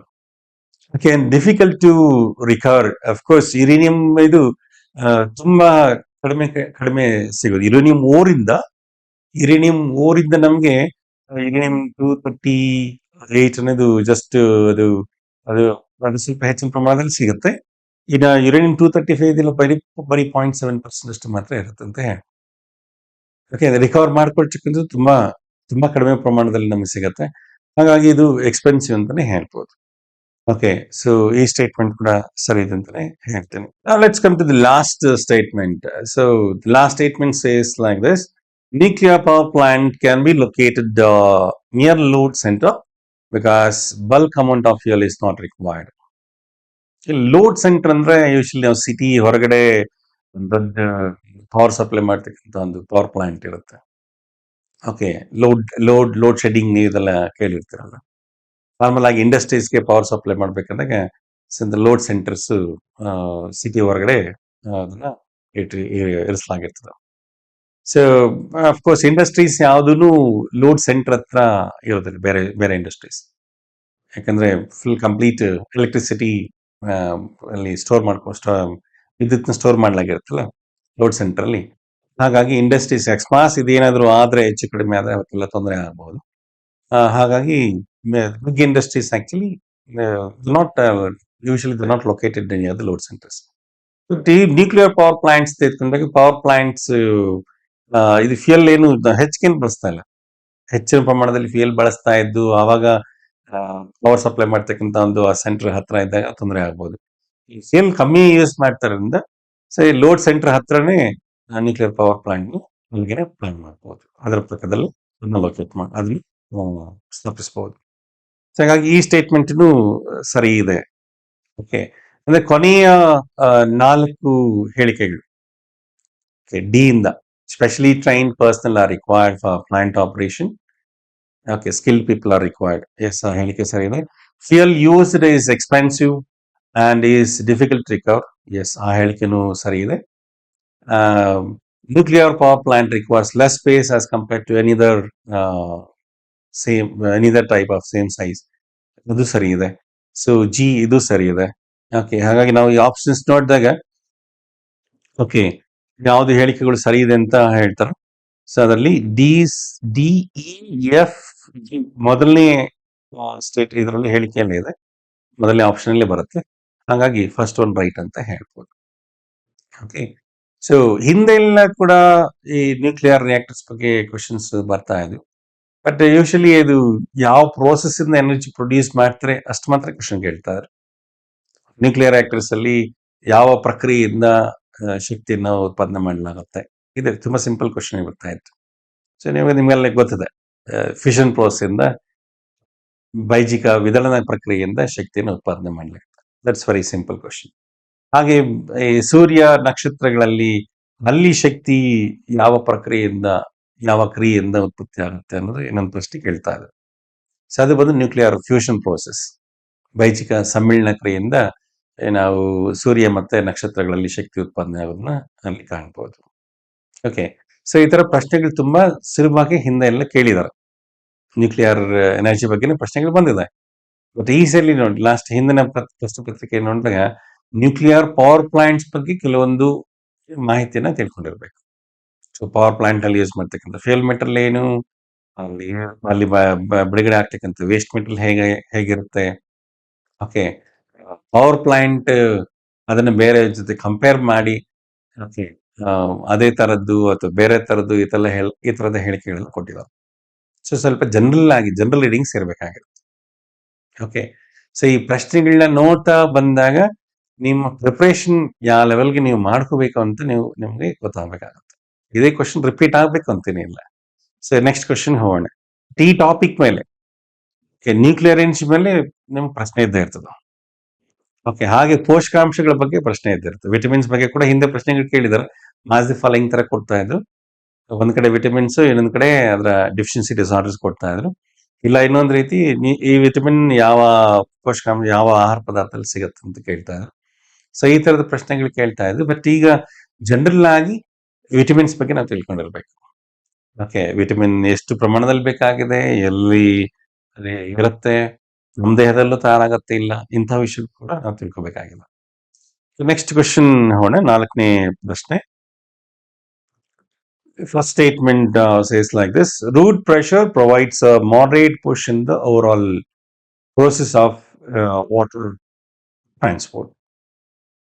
Okay, ಬೇರಿನಿಂದ ನೀರು ಮೇಲಕ್ಕೆ ಹೋಗ್ಲಿಕ್ಕೆ ಸೊ ಬೇರುಗಳು ಮಾಡರೇಟ್ ಪ್ರೆಷರ್ನ ಪುಷ್ನ ಕೊಡುತ್ತೆ ಅಂತ ಹೇಳ್ಬಿಟ್ಟು ಮೊದಲ ಹೇಳಿಕೆ ಹೇಳ್ತದೆ. ಇನ್ ಆಫ್ ಕೋರ್ಸ್ ಒಂದು ನಾವು ಆಸ್ಮೆಟಿಕ್ ಪ್ರೆಷರ್ ಅಂತ ಹೇಳ್ಬೋದು. ಓಕೆ, ರೂಟ್ ಸೆಲ್ಸ್ ನಲ್ಲಿ ಆಸ್ಮೆಟಿಕ್ ಪ್ರೆಷರ್ ಮತ್ತೆ ಹೊರಗಿನ ಒಂದು ಆಸ್ಮೆಟಿಕ್ ಪ್ರೆಷರ್ ಇದೆ. ಆ ಪ್ರೆಷರ್ ಡಿಫರೆನ್ಸ್ ಇಂದ ಸೊ ವಾಟರ್ ರೂಟ್ಸ್ ಅಲ್ಲಿ ಎಂಟರ್ ಆಗುತ್ತೆ. ಓಕೆ, ಎಂಟರ್ ಆಗಿ ಅದ್ ನೆಕ್ಸ್ಟ್ ಮೇಲಕ್ಕೆ ಹೋಗ್ಲಿಕ್ಕೆ capillary force and of course ಈ ಒಂದು ದಿ ಟ್ರಾನ್ಸ್ಪಿರೇಷನ್ ಲಾಸ್, ಸೊ ಇವನು ಇಂಪಾರ್ಟೆಂಟ್ ಅಂತಾನೆ ಹೇಳ್ಬೋದು.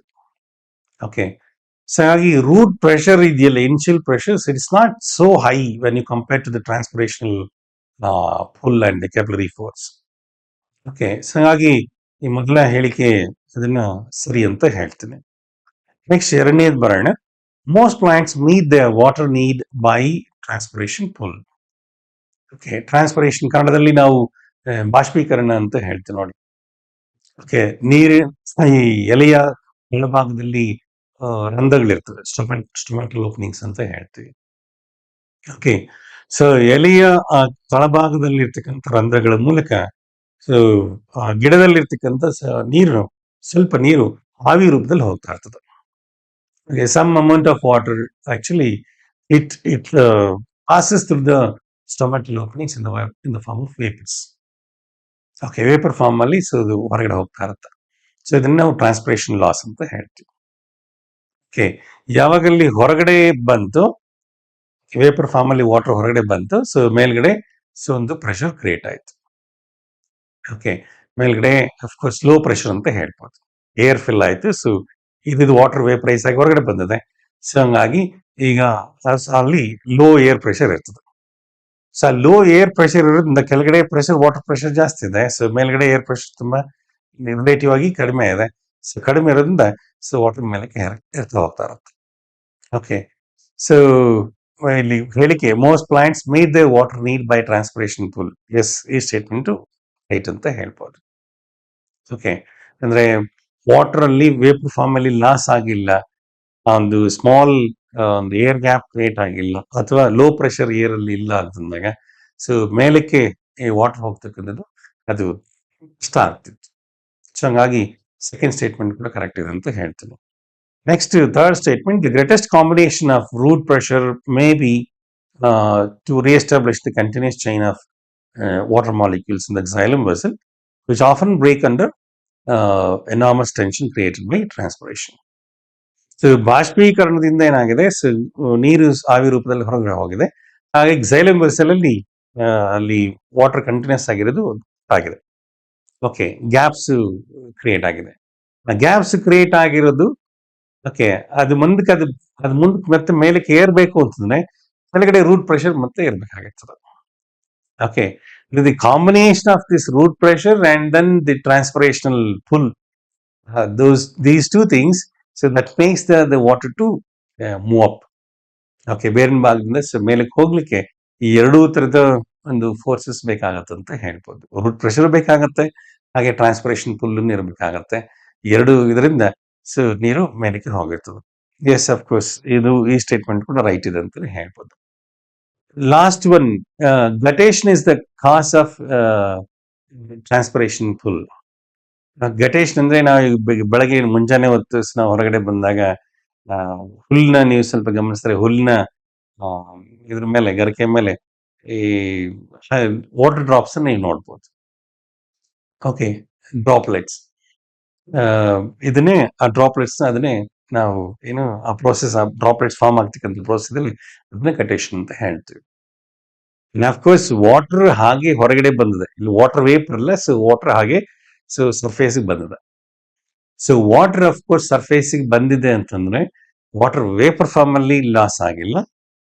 ಓಕೆ, ಅಂದ್ರೆ ಟ್ರಾನ್ಸ್ಪಿರೇಷನ್ ಪುಲ್ ತುಂಬಾ ವೀಕ್ ಆಗಿದೆ. ಟ್ರಾನ್ಸ್ಪಿರೇಷನ್ ಪುಲ್ ಸ್ಟ್ರಾಂಗ್ ಆಗಿದ್ರೆ ಅಫ್ಕೋರ್ಸ್ ವಾಟರ್ ಮೇಲಕ್ಕೆ xylem ಇಂದ ಕೆಳಭಾಗದಿಂದ ಮೇಲಕ್ಕೆ ಹೋಗ್ತಾ ಇರ್ತದೆ. ಓಕೆ, ಬಟ್ ಈ ವಾಟರ್ ಹೊರಗಡೆ ಬೆಳಗಿನ ಗಟೇಶನ್ ಪರ್ಸ್ ಅಲ್ಲಿ ವಾಟರ್ ಡ್ರಾಪ್ಲೆಟ್ ಹೊರಗಡೆ ಬಂದಿದೆ ಅಂದ್ರೆ ಅಲ್ಲಿ ಟ್ರಾನ್ಸ್ಪಿರೇಷನ್ ಪುಲ್ ತುಂಬಾ ಕಡಿಮೆ ಇರುತ್ತೆ ಅಂತ ಹೇಳ್ಬೋದು. ಓಕೆ, ಬಟ್ ಇಲ್ಲಿ guttation is the cause of transpiration pull. Guttation ಆಗ್ಲಿಕ್ಕೆ ಅದೇ ಕಾರಣ ಅಂತ ಹೇಳ್ತಾನೆ. ಓಕೆ, ಈ ಲಾಸ್ಟ್ ಸ್ಟೇಟ್ಮೆಂಟ್ ರಾಂಗ್ ಅಂತಾನೆ ಹೇಳ್ತೀನಿ. ಸೊ ಉಳಿದ ಮೇಲ್ಗಡೆ ಇರ್ತಕ್ಕಂಥ ಮೂರು ಸ್ಟೇಟ್ಮೆಂಟ್ಸ್, ಮೂರು ಹೇಳಿಕೆಗಳು ಸರಿಯಾಗಿರುತ್ತೆ. ಸೊ ಲಾಸ್ಟ್ ಹೇಳಿಕೆ ತಪ್ಪು ಅಂತಾನೆ ಹೇಳ್ಬೋದು. ಸೊ ಅದರ ಪ್ರಕಾರ ನಾವು ಇಲ್ಲಿ ಕೊಟ್ಟಿರ್ತಕ್ಕಂಥ ಕೋಡ್ ನ ನೋಡಿದ್ರೆ A, B and C. So first one ಇದೆ ಕರೆಕ್ಟ್ ಅಂತ ಹೇಳ್ತೀನಿ. ಓಕೆ, ಸೊ ನೆಕ್ಸ್ಟ್ ಕ್ವಶನ್ ಹೋಗೋಣ. ಫಿಫ್ತ್ ಕ್ವಶನ್ಗೆ. Fifth question, this is molecular, they are given to the molecular level. The fifth question reads like this: the molecule acting as a second messenger in the biological system is. Okay, so second messenger, ದ್ವಿತೀಯ ಮಾಹಿತಿಯನ್ನ ಒದಗಿಸ್ತಕ್ಕಂಥ ಒಂದು ಕಣ, ಜೈವಿಕ ಕಣ ಯಾವುದು ಅಂತ ಕೇಳ್ತಾನೆ. Molecule acting as a second messenger. Okay, ಮಾಹಿತಿನ ತಗೊಂಡು ಹೋಗ್ತಕ್ಕಂಥ ಒಂದು ಕಣ ಯಾವುದು, ಜೈವಿಕ ಕಣ ಯಾವುದು ಅಂತ ಇಲ್ಲಿ ಕೊಟ್ಟಿದ್ದಾನೆ. ಸೊ ನೋಡೋಣ ಆಪ್ಷನ್ಸ್ ಏನಂತ ನೋಡೋಣ. ಮೊದಲನೇದು CDNA. CDNA ಅಂದ್ರೆ ಕಾಂಪ್ಲಿಮೆಂಟರಿ DNA ಅಂತ ಹೇಳ್ತೀವಿ. ಓಕೆ. ಅಂದ್ರೆ ಡಿ-ಎನ್-ಎ ನಾವು ತೆಗೆದುಕೊಂಡಾಗ ಸೊ ಡಿ-ಎನ್-ಎ ಇದು ಜೀನ್ ಭಾಗ ಅಂತ ಅನ್ಕೊಳ್ಳಿ. ಅಂದ್ರೆ this part of DNA so it is carrying the codons for the synthesis of mRNA molecule. Or that part of DNA which is having a message for protein synthesis. Protein ತಯಾರಿಕೆಗೆ ಮಾಹಿತಿಯನ್ನು ಹೊಂದಿರತಕ್ಕಂಥ D-N-A ಪ್ರತಿ. ಆ ಪ್ರತಿ ಇದನ್ನ gene ಅಂತ ನಾನು ಹೇಳ್ತೀನಿ. ಓಕೆ. ಈಗ ನಾವು ಡಿ-ಎನ್-ಎ ಮಾಲಿಕ್ಯೂಲ್ ತೆಗೆದುಕೊಂಡ್ರೆ ಸೊ ಡಿ-ಎನ್-ಎ 2 ಪ್ರತಿಗಳಿದಾವೆ. ಸೊ ಒಂದು ಪ್ರತಿಯಲ್ಲಿ ಪ್ರೋಟೀನ್ ತಯಾರಿಕೆಗೆ ಬೇಕಾಗಿರ್ತಕ್ಕಂಥ ಮಾಹಿತಿ ಇದೆ. ಓಕೆ. ಅದಕ್ಕೆ ಆಪೋಸಿಟ್ ಆಗಿರ್ತಕ್ಕಂಥ ಒಂದು ಪ್ರತಿ ಇದೆಯಲ್ಲ, ಈ ಪ್ರತಿಯಲ್ಲಿ ಸೊ ಜೀನ್ ಭಾಗಕ್ಕೆ ಎದುರಾಗಿರ್ತಕ್ಕಂಥ ಒಂದು ಪ್ರತಿಯಲ್ಲಿ ಅದರಲ್ಲಿ ಪ್ರೋಟೀನ್ ತಯಾರಿಕೆ ಮಾಹಿತಿ ಇಲ್ಲ. ಎಕ್ಸಾಕ್ಟ್ ಜೀನ್ ಆಪೋಸಿಟ್ ಆಗಿರ್ತಕ್ಕಂಥ ಡಿ-ಎನ್-ಎ ಸ್ಟ್ರ್ಯಾಂಡ್. ಸೊ ಈ ಸ್ಟ್ರ್ಯಾಂಡ್ ನ ಇದನ್ನ ನಾವು ಕಾಂಪ್ಲಿಮೆಂಟರಿ ಡಿ-ಎನ್-ಎ ಅಂತ ಹೇಳ್ತೀವಿ. ಇದನ್ನು ಕಾಂಪ್ಲಿಮೆಂಟರಿ ಡಿ-ಎನ್-ಎ ಅಂತ ಹೇಳ್ತೀವಿ. ಅದನ್ನ ಶಾರ್ಟ್ ಫಾರ್ಮ್ ಅಲ್ಲಿ ಸಿ-ಡಿ-ಎನ್-ಎ ಅಂತ ಹೇಳ್ತೀವಿ. Okay. So next option C-A-M-P. C-A-M-P ಅಂದ್ರೆ ಸೈಕ್ಲಿಕ್ ಎ-ಎಂ-ಪಿ ಅಂತ. Okay, and of course, this is a molecule, a chemical molecule, which plays a major role in conveying the message from the cell surface to the interior part of the cell. Okay, so cell message, of course, ಹೇಗೆ pass ಆಗುತ್ತೆ ಅಂತ ನೋಡಿದಾಗ, so blood ಅಲ್ಲಿ ಯಾವುದೋ ಒಂದು hormone ಇರುತ್ತೆ. Okay, insulin ತಂದ್ಕೊಳ್ಳೋಣ ಅಥವಾ ಬೇರೆ ಯಾವುದೋ ಹಾರ್ಮೋನ್ ತೆಗೆದುಕೊಳ್ಳಿ. ಸೊ ಬ್ಲಡ್ ಅಲ್ಲಿ ಹಾರ್ಮೋನ್ ಹೋಗ್ತಾ ಇದೆ. ಈಗ ಸೆಲ್ ಮೇಲೆ, ಜೀವಕೋಶದ ಮೇಲೆ ಆ ಇನ್ಸುಲಿನ್ ಮಾಲಿಕ್ಯೂಲ್ನ ಅದನ್ನ ಹಿಡಿದಿಟ್ಕೊಳ್ತಕ್ಕಂಥ ಅಥವಾ ಬಂಧಿಸ್ಕೊಳ್ತಕ್ಕಂಥ ಒಂದು ಗ್ರಾಹಕ ಕಣ ಇರ್ತದೆ. ಇದನ್ನ ರಿಸೆಪ್ಟರ್ ಮಾಲಿಕ್ಯೂಲ್ ಅಂತ ಹೇಳ್ತೀವಿ. ಓಕೆ. ಹಾರ್ಮೋನ್ಸ್ಗೆ ಎಲ್ಲಾ ಹಾರ್ಮೋನ್ಸು ಜೀವಕೋಶದ ಒಳಗಡೆ ಹೋಗೋದಿಲ್ಲ. Okay, only few hormones passes at the cell. Most of the hormones so they sit on the surface. ಯಾವ ಅಂಗಾಂಶದ ಮೇಲೆ ಅದು ಪರಿಣಾಮ ಬೀರಬೇಕು, ಸೊ ಆ ಅಂಗಾಂಶದ ಆ ಸೆಲ್ಸ್ ಮೇಲೆ, ಆ ಜೀವಕೋಶದ ಮೇಲೆ ಸೊ ಗ್ರಾಹಕ ಗಣಗಳಂತ ಇರ್ತದೆ. ಓಕೆ, ಹಾರ್ಮೋನ್ ನ ಸ್ವೀಕರಿಸತಕ್ಕಂಥ ಒಂದು ಗ್ರಾಹಕ ಗಣಗಳು. Again they are specific protein molecules. Okay, receptor molecules are nothing but specific protein molecule present on a tissue or on the cells. Okay, so this hormone molecule or the hormone, so it binds to that receptor molecule. Okay, insulin ಬಂದು cell bind ಆಗುತ್ತೆ ಅಥವಾ hormone ಬಂದು receptor cell ಮೇಲೆ ಇರ್ತಕ್ಕಂಥ ರಿಸೆಪ್ಟರ್ಗೆ bind ಆಗುತ್ತೆ. So bind ಆದ್ಮೇಲೆ ಈಗ cell ಒಳಗಡೆ ಕೆಲವು ಚೇಂಜಸ್ ಆಗಬೇಕು. ಓಕೆ, ಹಾರ್ಮೋನ್ ಒಳಗಡೆ ಹೋಗೋದಿಲ್ಲ. ಸೊ ಈಗ ಇದು ಯಾವಾಗ ಬೈಂಡ್ ಆಗುತ್ತೋ so inner surface cell membrane ನ ಒಳಭಾಗದಲ್ಲಿ ಇರ್ತಕ್ಕಂಥ ಸೈಕ್ಲಿಕ್ ಎಂ-ಪಿ ಸೊ ಇದು ಒಳಗಡೆ ಇರ್ತಕ್ಕಂಥ ಬೇರೆ ಮಾಲಿಕ್ಯೂಲ್ಸ್ ನ ಆಕ್ಟಿವೇಟ್ ಮಾಡ್ತಾ ಹೋಗುತ್ತೆ. ಓಕೆ, ಅಂದ್ರೆ ನಾವು ಇಲ್ಲಿ ಹಾರ್ಮೋನ್ ನ ಪ್ರೈಮರಿ ಮೆಸೆಂಜರ್ ಅಂತ ಹೇಳಿದ್ರೆ ಸೊ ಸೈಕ್ಲಿಕ್ ಎಂ-ಪಿ ಅದು ಸೆಕೆಂಡರಿ ಮೆಸೆಂಜರ್ ಅಂತ ಹೇಳ್ಬೋದು. Most of the cases, the hormone is not entering into the cell, and they don't directly bring the changes in the cellular activities. Okay, it's the cyclic AMP. When the hormone binds to the receptor, so the cyclic AMP actually that activates the other molecules present in the cell, and thereby it makes the required process in the cell. So cyclic AMP is secondary messenger ಅಂತ ಹೇಳ್ಬೋದು. Okay, ಹಾಗೆ ಬೇರೆ options ಸ್ವಲ್ಪ ನೋಡ್ಬೋಣ. So third option ಬಂದು T-R-N-A ಅಂತಿದೆ. T-R-N-A ಅಂದ್ರೆ transfer R-N-A molecule. So T-R-N-A rule ಏನು, protein ತಯಾರಿಕೆ ಆಗೋ ಸಂದರ್ಭದಲ್ಲಿ ಸೆಲ್ ಒಳಗಡೆ ಸೊ ಪ್ರೋಟೀನ್ ತಯಾರಾಗೋದು ಎಲ್ಲ ಅಂತ ನಿಮ್ಗೆ ಗೊತ್ತದ. ಓಕೆ, ಈ ತರ ಇರೋದು ಇದು ಎಂಡೋಪ್ಲಾಸ್ಮಿಕ್ ರೆಟಿಕ್ಯುಲಮ್. ಓಕೆ, ಸೊ ಇದ್ರ ಮೇಲೆ ರೈಬೋಸೋಮ್ಸ್ ಇರುತ್ತೆ. ಎಂಡೋಪ್ಲಾಸ್ಮಿಕ್ ರೆಟಿಕ್ಯುಲಮ್ ಮೇಲೆ ರೈಬೋಸೋಮ್ಸ್ ಇರುತ್ತೆ. Okay, mRNA molecule messenger R-N-A ಅಂತ ಹೇಳ್ತೀವಿ. ಸೊ ನ್ಯೂಕ್ಲಿಯಸ್ ಇಂದ ಬಂದಿರ್ತಕ್ಕಂಥ mRNA ಮಾಲಿಕ್ಯೂಲ್ ಬಂದು ಸೊ ರೈಬೋಸೋಮ್ಸ್ ಅಟ್ಯಾಚ್ ಆಗುತ್ತೆ. ಸೊ ರೈಬೋಸೋಮ್ಸ್ ಈಗ mRNA ಮಾಲಿಕ್ಯೂಲ್ ಮೇಲೆ ಇರ್ತಕ್ಕಂಥ ಕೊಡಾನ್ಸ್ ನ ಗ್ರಹಿಸ್ತಾ ಹೋಗ್ತಾ ಇರ್ತದೆ. ಸೊ ಇದು ಯಾವಾಗ ರೈಬೋಸೋಮ್ಸ್ mRNA ಮೇಲಿನ ಕೊಡಾನ್ಸ್ ನ ಗ್ರಹಿಸಿತ್ತು, ಈಗ ಅಲ್ಲಿಗೆ mRNA ರೈಬೋಸೋಮ್ ಕಾಂಪ್ಲೆಕ್ಸ್ ಅಂತ ಹೇಳ್ತೀವಿ, ಆ ಜಾಗಕ್ಕೆ ಅಮೈನೋ ಆಸಿಡ್ಸ್ ಬರಬೇಕು. ಓಕೆ, ಈ ಕೋಶ ದ್ರವದಲ್ಲಿ ಇರ್ತಕ್ಕಂಥ amino acids so ribosome mRNA ಇರ್ತಕ್ಕಂಥ ಜಾಗಕ್ಕೆ ಇಲ್ಲಿ ಹೋಗ್ಬೇಕು. Okay, so cytosol is a pool where all amino acids are present. Okay, now this amino acid actually it has to move to the ribosome mRNA complex. amino acids ಆಗ್ಲೇ ಹೋಗೋದಿಲ್ಲ ಅಲ್ಲಿಗೆ, ಹಾಗಾಗಿ ಅವೇ ಹೋಗೋದಿಲ್ಲ. So ಅದನ್ನ ಕ್ಯಾರಿ ಮಾಡ್ಲಿಕ್ಕೆ ಇನ್ನೊಂದು molecule. Okay, amino acids ನ protein ತಯಾರಾಗ್ತಕ್ಕಂಥ ಸ್ಥಳಕ್ಕೆ ಅದನ್ನ ಹೊತ್ತೊಯ್ತಕ್ಕಂಥ ಒಂದು ಕಣ ಇದೆ, ಅದೇ T R N A. Okay, ಇಲ್ಲಿ ಟಿ ಅಂದ್ರೆ ಟ್ರಾನ್ಸ್ಫರ್ ಆರ್ ಎನ್ ಎ ಅಂತ ಹೇಳ್ತೀವಿ. ಓಕೆ, ನಾವು ಪ್ರೋಟೀನ್ ತಯಾರಿಕೆ ನಾವು ಸ್ವಲ್ಪ ಗಮನಿಸಿದಾಗ ಪ್ರೋಟೀನ್ ತಯಾರಿಕೆಯಲ್ಲಿ 3 ರೀತಿಯಾದ ಆರ್ ಎನ್ ಎ ಕಣಗಳು ಬೇಕಾಗಿರ್ತದೆ. ಓಕೆ, 3 ರೀತಿಯ ಆರ್ ಎನ್ ಎ ಕಣಗಳಂದ್ರೆ ಇಲ್ಲಿ ಒಂದು ಪ್ರೋಟೀನ್ ತಯಾರಿಕೆಗೆ ಬೇಕಾಗಿರ್ತಕ್ಕಂಥ ಮಾಹಿತಿಯನ್ನು ಹೊಂದಿರೋ ಒಂದು ಆರ್ ಎನ್ ಎ ಕಣ, ಅದನ್ನೇ ಎಂ ಆರ್ ಎನ್ ಎ ಅಂತ ಹೇಳ್ತೀವಿ. ಈಗ ಆ ಮಾಹಿತಿಯನ್ನ ಪ್ರೋಟೀನ್ ತಯಾರಿಕೆ ಮಾಹಿತಿಯನ್ನ ಗ್ರಹಿಸ್ತಕ್ಕಂಥ ಏನೊಂದು ಆರ್ ಎನ್ ಎ ಕಣ ಇದೆ. ಸೊ ಅದನ್ನೇ ನಾವು ಆರ್ ಆರ್ ಎನ್ ಎ ಅಂತ ಹೇಳ್ತೀವಿ, ರೈಬೋಸೋಮಲ್ ಆರ್ ಎನ್ ಎ ಅಂತ ಹೇಳ್ತೀವಿ. ಈಗ ಆ ಸ್ಥಳಕ್ಕೆ ರೈಬೋಸೋಮ್ ಮತ್ತು ಎಂ ಆರ್ ಎನ್ ಎ ಇರ್ತಕ್ಕಂಥ ಸ್ಥಳಕ್ಕೆ, ಸಂಕೀರ್ಣ ಇರ್ತಕ್ಕಂಥ ಸ್ಥಳಕ್ಕೆ ಅಮೈನೋ ಆಮ್ಲಗಳನ್ನು ತಗೊಂಡು ಹೊತ್ತೊಯ್ತಕ್ಕಂಥ ಒಂದು ಆರ್ ಎನ್ ಎ ಕಣ ಇದೆ. ಸೊ ಅದನ್ನ ಟಿ ಆರ್ ಎನ್ ಎ ಅಂತ ಹೇಳ್ತೀವಿ. So these 3 types of RNA molecules are involved in protein synthesis. So messenger RNA, it comprises message for the protein synthesis. So the message is carried in the form of codons, and ribosomal RNA that recognize the codons present on the mRNA molecule, and tRNA, so it carries amino acids to the site of protein synthesis. So ಹಾಗಾಗಿ ಮೇಲಿನ ಕ್ವಶನ್ಗೂ T R N ಎಗೂ ಸಂಬಂಧ ಇಲ್ಲ. T R N A ಬಗ್ಗೆ ನಾನು just ಹೇಳ್ತಾ ಇದ್ದೀನಿ. So ನೀವು science ಕ್ಲಾಸಿಗೆ ಬಂದ್ರೆ ಇದೆಲ್ಲ ಡೀಟೈಲ್ಡ್ ಆಗಿ ಇದನ್ನ ನಾನು ನಿಮ್ಗೆ ಎಕ್ಸ್ಪ್ಲೈನ್ ಮಾಡ್ತೀನಿ. ಇದೆಷ್ಟು ತುಂಬಾ ಏನು ಕೇಳಿ ತಿಳ್ಕೊಳಕ್ಕೆ ಎಷ್ಟು ಚೆನ್ನಾಗಿರುತ್ತೆ ಅಂತಂದ್ರೆ ಲೈಫ್ ಲಾಂಗ್ ಇದನ್ನ ನೀವು ಮರಿಲಿಕ್ಕೆ ಆಗೋದಿಲ್ಲ, ಅಷ್ಟು ಚೆನ್ನಾಗಿದೆ ಈ ಸೈನ್ಸ್ ಎಲ್ಲ. ಇಲ್ಲಿ ನಿಮ್ಗೆ ಇಲ್ಲಿ ಕಷ್ಟ ತರ ಕಾಣಿಸುತ್ತೆ, ಬಟ್ ಅದು ಫುಲ್ ಕಂಪ್ಲೀಟ್ ಕಾನ್ಸೆಪ್ಟ್ಸ್ ತಿಳ್ಕೊಂಡ್ಬಿಟ್ರೆ ನೀವು ಎಂಜಾಯ್ ಮಾಡ್ತೀರಿ ಅದನ್ನ. Last one H N R N A ಅಂತದೆ. So H N R N A ಅಂದ್ರೆ ಹೆಟ್ರೋನ್ಯೂಕ್ಲಿಯರ್ ಆರ್ ಎನ್ ಎ ಅಂತ ಹೇಳ್ತೀವಿ. Okay, D N A gene ಭಾಗ ಏನಿದೆ, ಆ ಜೀನ್ ಇಂದ ಒಂದು ಆರ್ ಎನ್ ಎ ತಯಾರಾಗಿರ್ತದೆ. Okay, R N A complete ಆಗಿ ಪೂರ್ತಿ ಪ್ರೋಟೀನ್ ತಯಾರಿಕೆಗೆ ಉಪಯೋಗ ಆಗೋದಿಲ್ಲ. ಅದರಲ್ಲಿ ಕೆಲವು ಬೇಡದ ಸೀಕ್ವೆನ್ಸಸ್ ಇರ್ತವೆ. ಓಕೆ, ನಾವು ಅದನ್ನ ಇಂಟ್ರಾನ್ಸ್ ಅಂತ ಹೇಳ್ತೀವಿ. ಎಕ್ಸಾನ್ಸ್ ಅಂಡ್ ಇಂಟ್ರಾನ್ಸ್ ಇರ್ತಕ್ಕಂಥ ಒಂದು R N A molecule. Okay, ಅಂದ್ರೆ ಡಿ ಎನ್ ಎ ಇಂದ ತಯಾರಾಗಿರ್ತಕ್ಕಂಥ ಒಂದು R N A. Okay, R N A ಹಾಗೇನೆ ಅದು ಡಿ ಎನ್ ಎ ತಯಾರಿಕೆಗೆ ಬಳಕೆ ಆಗೋದಿಲ್ಲ. ಓಕೆ, ಅದ್ರಲ್ಲಿ ಕೆಲವು ಟೈಲರಿಂಗ್ ಆಗ್ಬೇಕಾಗತ್ತೆ, ಅಂದ್ರೆ ಬೇಡದ ಸೀಕ್ವೆನ್ಸಸ್ ನ ರಿಮೂವ್ ಮಾಡ್ಬೇಕಾಗತ್ತೆ. ಸೊ ಈಗ ರಿಮೂವ್ ಮಾಡಿದ್ಮೇಲೆ ಈಗ ಅದು ಒಂದು ಎಂ ಆರ್ ಎನ್ ಎ ಅಂತ ಆಗುತ್ತೆ.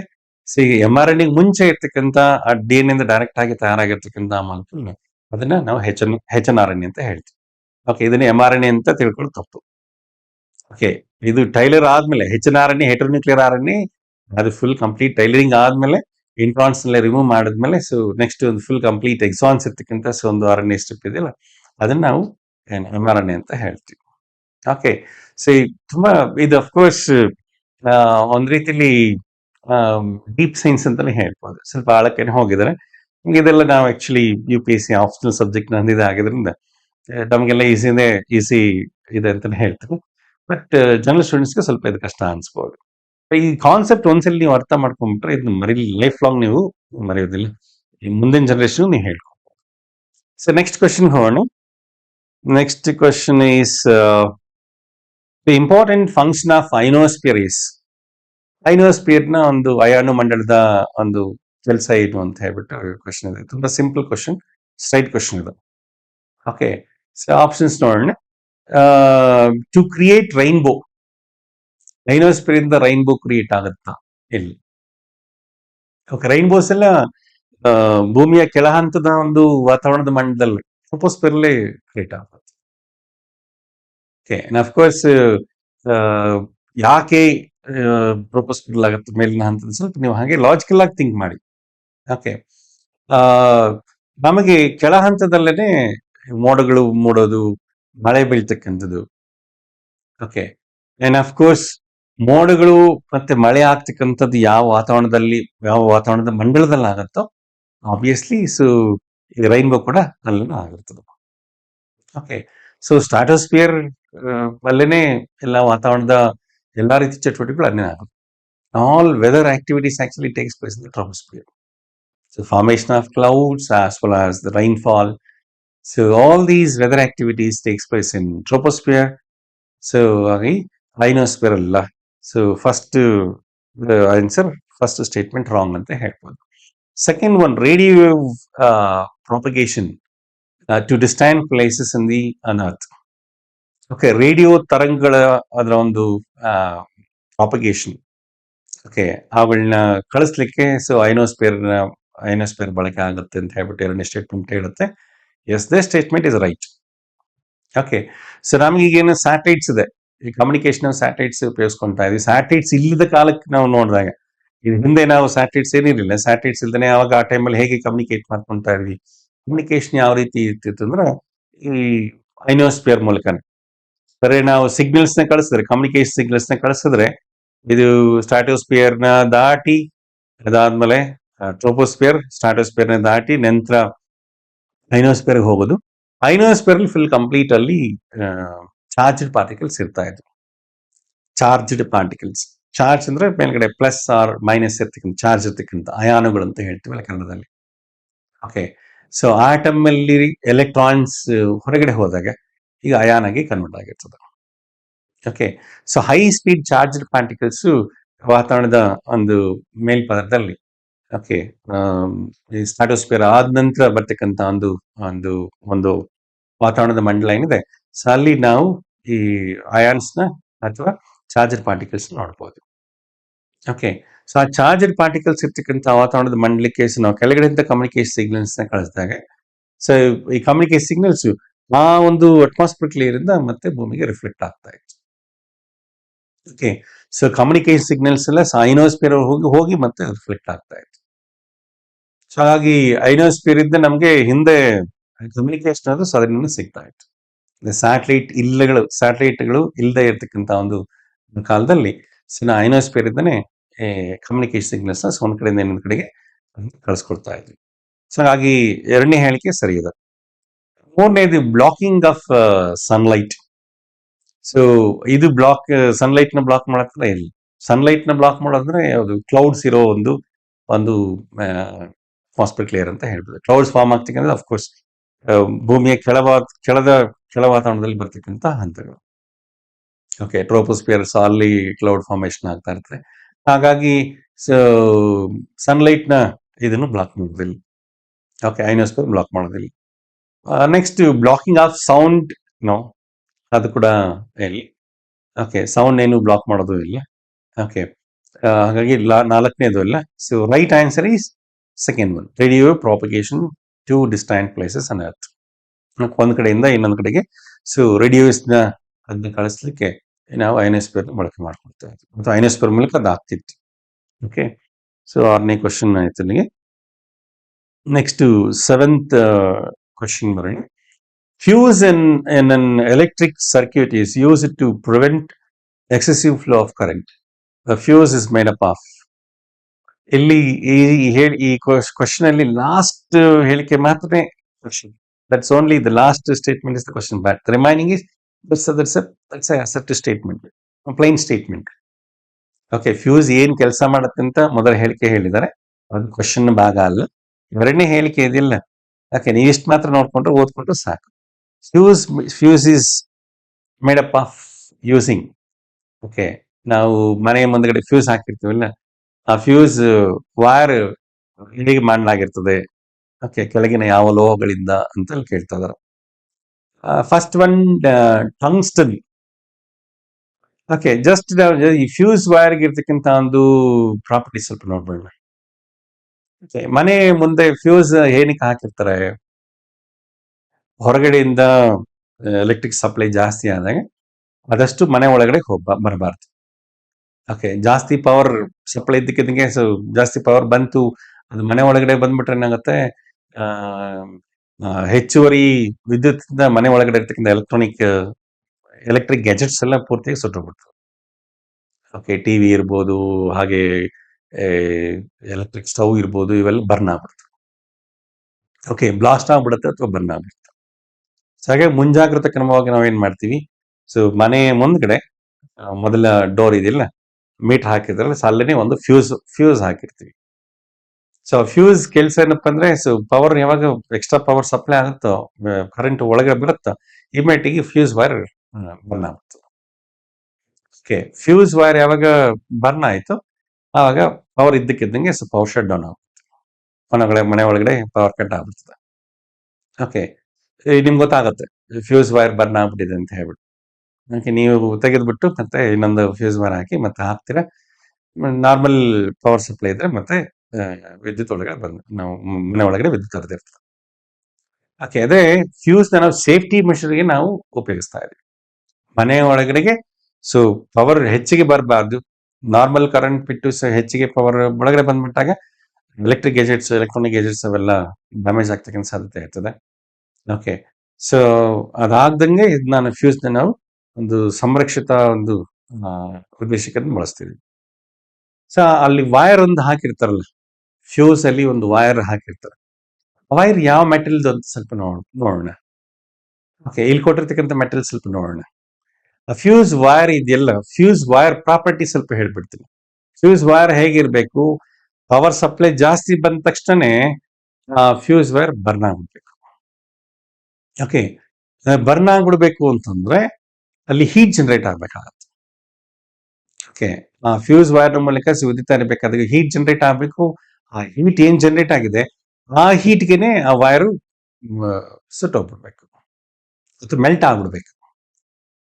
ಓಕೆ, ಮೆಲ್ಟ್ ಆಗ್ಬಿಡ್ಬೇಕು. ಓಕೆ, ಒಂದು ವೈರ್ ಮೂಲಕ ವಿದ್ಯುತ್ ಹರಿಸಿದಾಗ ಯಾವಾಗ ಹೀಟ್ ಜನರೇಟ್ ಆಗತ್ತಂದ್ರೆ, ಓಕೆ, ಆ ವೈರ್ನ ಒಂದು ರೆಸಿಸ್ಟೆನ್ಸ್ ಜಾಸ್ತಿ ಇದ್ದಾಗ. ಓಕೆ, ಯಾವಾಗ ಸೊ ಒಂದು ವೈರ್ ವಿದ್ಯುತ್ತಿನ ಸರಾಗವಾಗಿ ಹರಿಬಿಡೋದಿಲ್ವೋ ಹಾಗೆ ಈಗ ಆ ವೈರ್ಗೆ ರೋಧ ಹೆಚ್ಚಿದೆ, ವಿದ್ಯುತ್ ರೋಧ ಹೆಚ್ಚಿಗಿದೆ ಅಂತ ಹೇಳ್ತೀವಿ. Okay, the metal which is used to make the wire, if the metal if it has a high resistance means, see, it won't allow the charges to pass through it. Okay, so when it won't allow the charges to pass through it, or when it resists the flow of charges, so then in the process of resisting the charges it generates heat. Okay, so ಈ charges ನ ಯಾವಾಗ ಹರಿಬಿಡಬೇಕಾದಾಗ ಯಾವಾಗ ಅದಕ್ಕೆ ರೋಧ ಒಡ್ಡುತ್ತೋ ಆವಾಗ shock ಶಕ್ತಿ ಉತ್ಪತ್ತಿ ಆಗ್ತದೆ. Okay, so ವೈರ್ಲಿ ಇರ್ತಕ್ಕಂಥ atoms ಎಲ್ಲ ವೈಬ್ರೇಟ್ ಆಗ್ತಾ ಇರುತ್ತೆ ನಾವು ಯಾವಾಗ ಅದಕ್ಕೆ ಪೊಟೆನ್ಷಿಯಲ್ ಡಿಫರೆನ್ಸ್ ಅಪ್ಲೈ ಮಾಡ್ತೀವಿ. ಸೊ ವೈರ್ನ ಒಂದ್ ಕಡೆಗೆ ನಾವು ಹೆಚ್ಚಿನ ಒಂದು ಚಾರ್ಜಸ್ ನ ಕೊಟ್ಟಿರ್ತೀವಿ, ಇನ್ನೊಂದು ಕಡೆಗೆ ಸೊ ಇನ್ನೊಂದು ಎಂಡ್ ಅಲ್ಲಿ ಚಾರ್ಜಸ್ ಕಡಿಮೆ ಇರ್ತದೆ. ಇದನ್ನ ನಾವು ವಿಭವಾಂತರ ಅಂತ ಹೇಳ್ತೀವಿ, ಪೊಟೆನ್ಷಿಯಲ್ ಡಿಫರೆನ್ಸ್ ಅಂತ ಹೇಳ್ತೀವಿ. ಯಾವಾಗ ಒಂದು ವೈರ್ ಮೂಲಕ ವಿದ್ಯುತ್ ಹರಿಯುತ್ತೆ ಅಂತಂದಾಗ ಸೊ ಚಾರ್ಜಸ್ ಒಂದ್ ಕಡೆಗೆ ಒಂದು ವೈರ್ನ ಒಂದ್ ಎಂಡ್ ಅಲ್ಲಿ ಚಾರ್ಜಸ್ ಜಾಸ್ತಿ ಇದ್ದು ವೈರ್ನ ಇನ್ನೊಂದು ಎಂಡ್ ಅಲ್ಲಿ ಚಾರ್ಜಸ್ ಕಡಿಮೆ ಇದ್ದಾಗ, so obviously the charges flow from high end to low end. So this difference should be there, this charge difference should be there at the two ends of the wire. Okay, ನೀವು ಎರಡು ಕಡೆಗೆ charges ಒಂದೇ charges ಕೊಟ್ಟಿದ್ರೆ ಅಂದ್ರೆ ಈಗ current flow ಆಗೋದಿಲ್ಲ. Okay, ಈ difference ಇದಿಲ್ಲ, difference in the charges. Okay, the two ends of wire. So this difference is said to be potential difference. Okay, so now difference ಹೆಚ್ಚಿಗೆ ಮಾಡಿದಷ್ಟು flow of current ಅದು ಕೂಡ ಜಾಸ್ತಿ ಇರ್ತದೆ. So that means potential difference is directly proportional to the flow of current. Okay, and here the flow of current, it also depends on the other factor, second factor. The second factor, the flow of current, it also depends on the resistance of the wire. Okay, if the wire is resisting for the flow of charges, then the current actually it won't flows from one end to another end. Okay, ನಾ ಕನ್ನಡದಲ್ಲಿ ವಿದ್ಯುತ್ ರೋಧ ಅಂತ ಹೇಳ್ತೀವಿ. ಒಂದು ವಾಹಕದ ವಿದ್ಯುತ್ ರೋಧ ಹೆಚ್ಚಿಗಿದ್ದಾಗ ಅದು ವಿದ್ಯುತ್ತನ್ನ ಹರಿಬಿಡೋದಿಲ್ಲ. Okay, ಅಂದ್ರೆ ಈಗ ರೆಸಿಸ್ಟೆನ್ಸ್ಗೂ ಮತ್ತು ವಿದ್ಯುತ್ ಹರಿಯೋಗಿರ್ತಕ್ಕಂಥ ಸಂಬಂಧ ಏನಂತ ನಾವು ಸ್ವಲ್ಪ ನೋಡಿದಾಗ, okay, the flow of charges is indirectly proportional to the resistance of the wire. Okay, ಅಂದ್ರೆ ವಿದ್ಯುತ್ ರೋಧ ಹೆಚ್ಚಿಗಿದ್ದಷ್ಟು ಸೊ ಫ್ಲೋ ಕಡಿಮೆ ಆಗಿರ್ತದೆ. ಪೊಟೆನ್ಷಿಯಲ್ ಡಿಫರೆನ್ಸ್ ಹೆಚ್ಚಿಗಿದ್ದಷ್ಟು ಸೊ ಫ್ಲೋ ಜಾಸ್ತಿ ಇರ್ತದೆ. ಓಕೆ, ಈಗ ನೋಡಿ, ಸೊ ಪೊಟೆನ್ಷಿಯಲ್ ಡಿಫರೆನ್ಸ್ ಹೆಚ್ಚಿಗಿದೆ, ಫ್ಲೋ ಜಾಸ್ತಿ ಇದೆ. ಅದೇ ರೆಸಿಸ್ಟೆನ್ಸ್ ಹೆಚ್ಚಿಗಿದೆ ವೈರ್ಗೆ ಅಂತಂದಾಗ, ಓಕೆ, ಫ್ಲೋ ಕಡಿಮೆ ಆಗುತ್ತೆ. ಓಕೆ, ಕರೆಂಟ್ ಫ್ಲೋ ಕಡಿಮೆ ಆಗುತ್ತೆ. ಫ್ಯೂಸ್ ವೈರ್ಗೆ ಕಡಿಮೆ ಫ್ಲೋ ಆಗೋದು ಬೇಕು. ಯಾಕೆ ಹೊರಗಡೆಯಿಂದ ಜಾಸ್ತಿ ವಿದ್ಯುತ್ ಬಂದಿದೆ, ಸಡನ್ ಆಗಿ ಜಾಸ್ತಿ ವಿದ್ಯುತ್ ಹರಿತಾ ಇದೆ, ಅಂತ ವಿದ್ಯುತ್ ಒಳಗಡೆ ಹೋಗಬಾರ್ದು. ಸೊ ಹಾಗಾಗಿ ಫ್ಯೂಸ್ ವೈರ್ ಅಲ್ಲಿ ಫ್ಯೂಸ್ ಅಲ್ಲಿ ಉಪಯೋಗಿಸ್ತಕ್ಕಂಥ ವೈರ್ ಅಲ್ಲಿ ಸೊ ಫ್ಲೋ ಜಾಸ್ತಿ ಆಗಬಾರ್ದು. ಓಕೆ, ಅಂದ್ರೆ ಫ್ಲೋ ಜಾಸ್ತಿ ಆಗ್ಬೇಕಂದ್ರೆ ಆಗಬಾರ್ದು ಅಂದ್ರೆ ರೆಸಿಸ್ಟೆನ್ಸ್ ಜಾಸ್ತಿ ಇರ್ಬೇಕಾಗತ್ತೆ. ಓಕೆ, ಸೊ ರೆಸಿಸ್ಟೆನ್ಸ್ ಜಾಸ್ತಿ ಇದ್ದು ಸೊ ವಿದ್ಯುತ್ ಹರಿಬೇಕಾದಾಗ ಏನಾಯ್ತು, ಹೀಟ್ ಜನರೇಟ್ ಆಯ್ತು. ಓಕೆ, ವೈರ್ ನಲ್ಲಿ ಇರ್ತಕ್ಕಂಥ ಒಂದು ಆಟಮ್ಸ್ ಅದು ವೈಬ್ರೇಟ್ ಆಗ್ತಾ ಇರ್ತದೆ. ಚಾರ್ಜಸ್ ಒಂದ್ ಕಡೆ ಇನ್ನೊಂದ್ ಕಡೆಗೆ ಹರಿಬೇಕಾದಾಗ ಈ ವೈಬ್ರೇಟ್ ಆಗ್ತಾ ಇರ್ತಕ್ಕಂಥ ಐಟಮ್ಸ್ಗೆ ಸೊ ಡಿಕ್ಕಿ ಹೊಡೆಯುತ್ತೆ. ಯಾವಾಗ ಕೊಲೈಡ್ ಆದಾಗ ಸೊ ಅಲ್ಲಿ ಹೀಟ್ ಜನರೇಟ್ ಆಗ್ತದೆ. ಓಕೆ, ಅಂದ್ರೆ ವಿದ್ಯುತ್ ರೋಧ ಇರ್ತಕ್ಕಂಥ ಎಲ್ಲ ಲೋಹಗಳು ಅವುಗಳ ಮೂಲಕ ವಿದ್ಯುತ್ ಹರಿಸಿದಾಗ ಅವು ಶಾಖವನ್ನು ಉತ್ಪತ್ತಿ ಮಾಡಿರ್ತದೆ. ಓಕೆ, ಸೊ ಈಗ ನೋಡಿ, ಈ ಫ್ಯೂಸ್ ವೈರ್ಲಿ ಹೀಟ್ ಜನರೇಟ್ ಆಯ್ತು, ಯಾಕೆಂದ್ರೆ ರೆಸಿಸ್ಟೆನ್ಸ್ ಜಾಸ್ತಿ ಇದೆ, ಸೊ ಹೀಟ್ ಜನರೇಟ್ ಆಯ್ತು. ಈ ಹೀಟ್ ಜನರೇಟ್ ಆದ ತಕ್ಷಣನೇ ಆ ಹೀಟ್ಗೆನೆ ಎಷ್ಟು ಹೀಟ್ ಜನರೇಟ್ ಆಯ್ತು ಆ ಹೀಟ್ಗೆನೆ ಸೊ ಆ ಮೆಟಲ್ ಮೆಲ್ಟ್ ಆಗ್ಬಿಡ್ಬೇಕು. ಓಕೆ, ಯಾವಾಗ ಮೆಟಲ್ ಮೆಲ್ಟ್ ಆಗ್ಬಿಡುತ್ತೆ ಸೊ ವೈರು ಆಗ್ಬಿಡ್ತು, ಆ ಫ್ಯೂಸ್ ವೈರ್ ಕಟ್ ಆಗ್ಬಿಡ್ತು, ಯಾಕೆ ಮೆಲ್ಟ್ ಆಗ್ಬಿಟ್ಟಿದೆ. ಓಕೆ, ಕನೆಕ್ಷನ್ ಹೋಯ್ತು. ಓಕೆ, ಈಗ ವಿದ್ಯುತ್ ಹರಿಯೋದು ಹೋಯ್ತು, ನಿಂತು ಹೋಗ್ಬಿಡ್ತದ.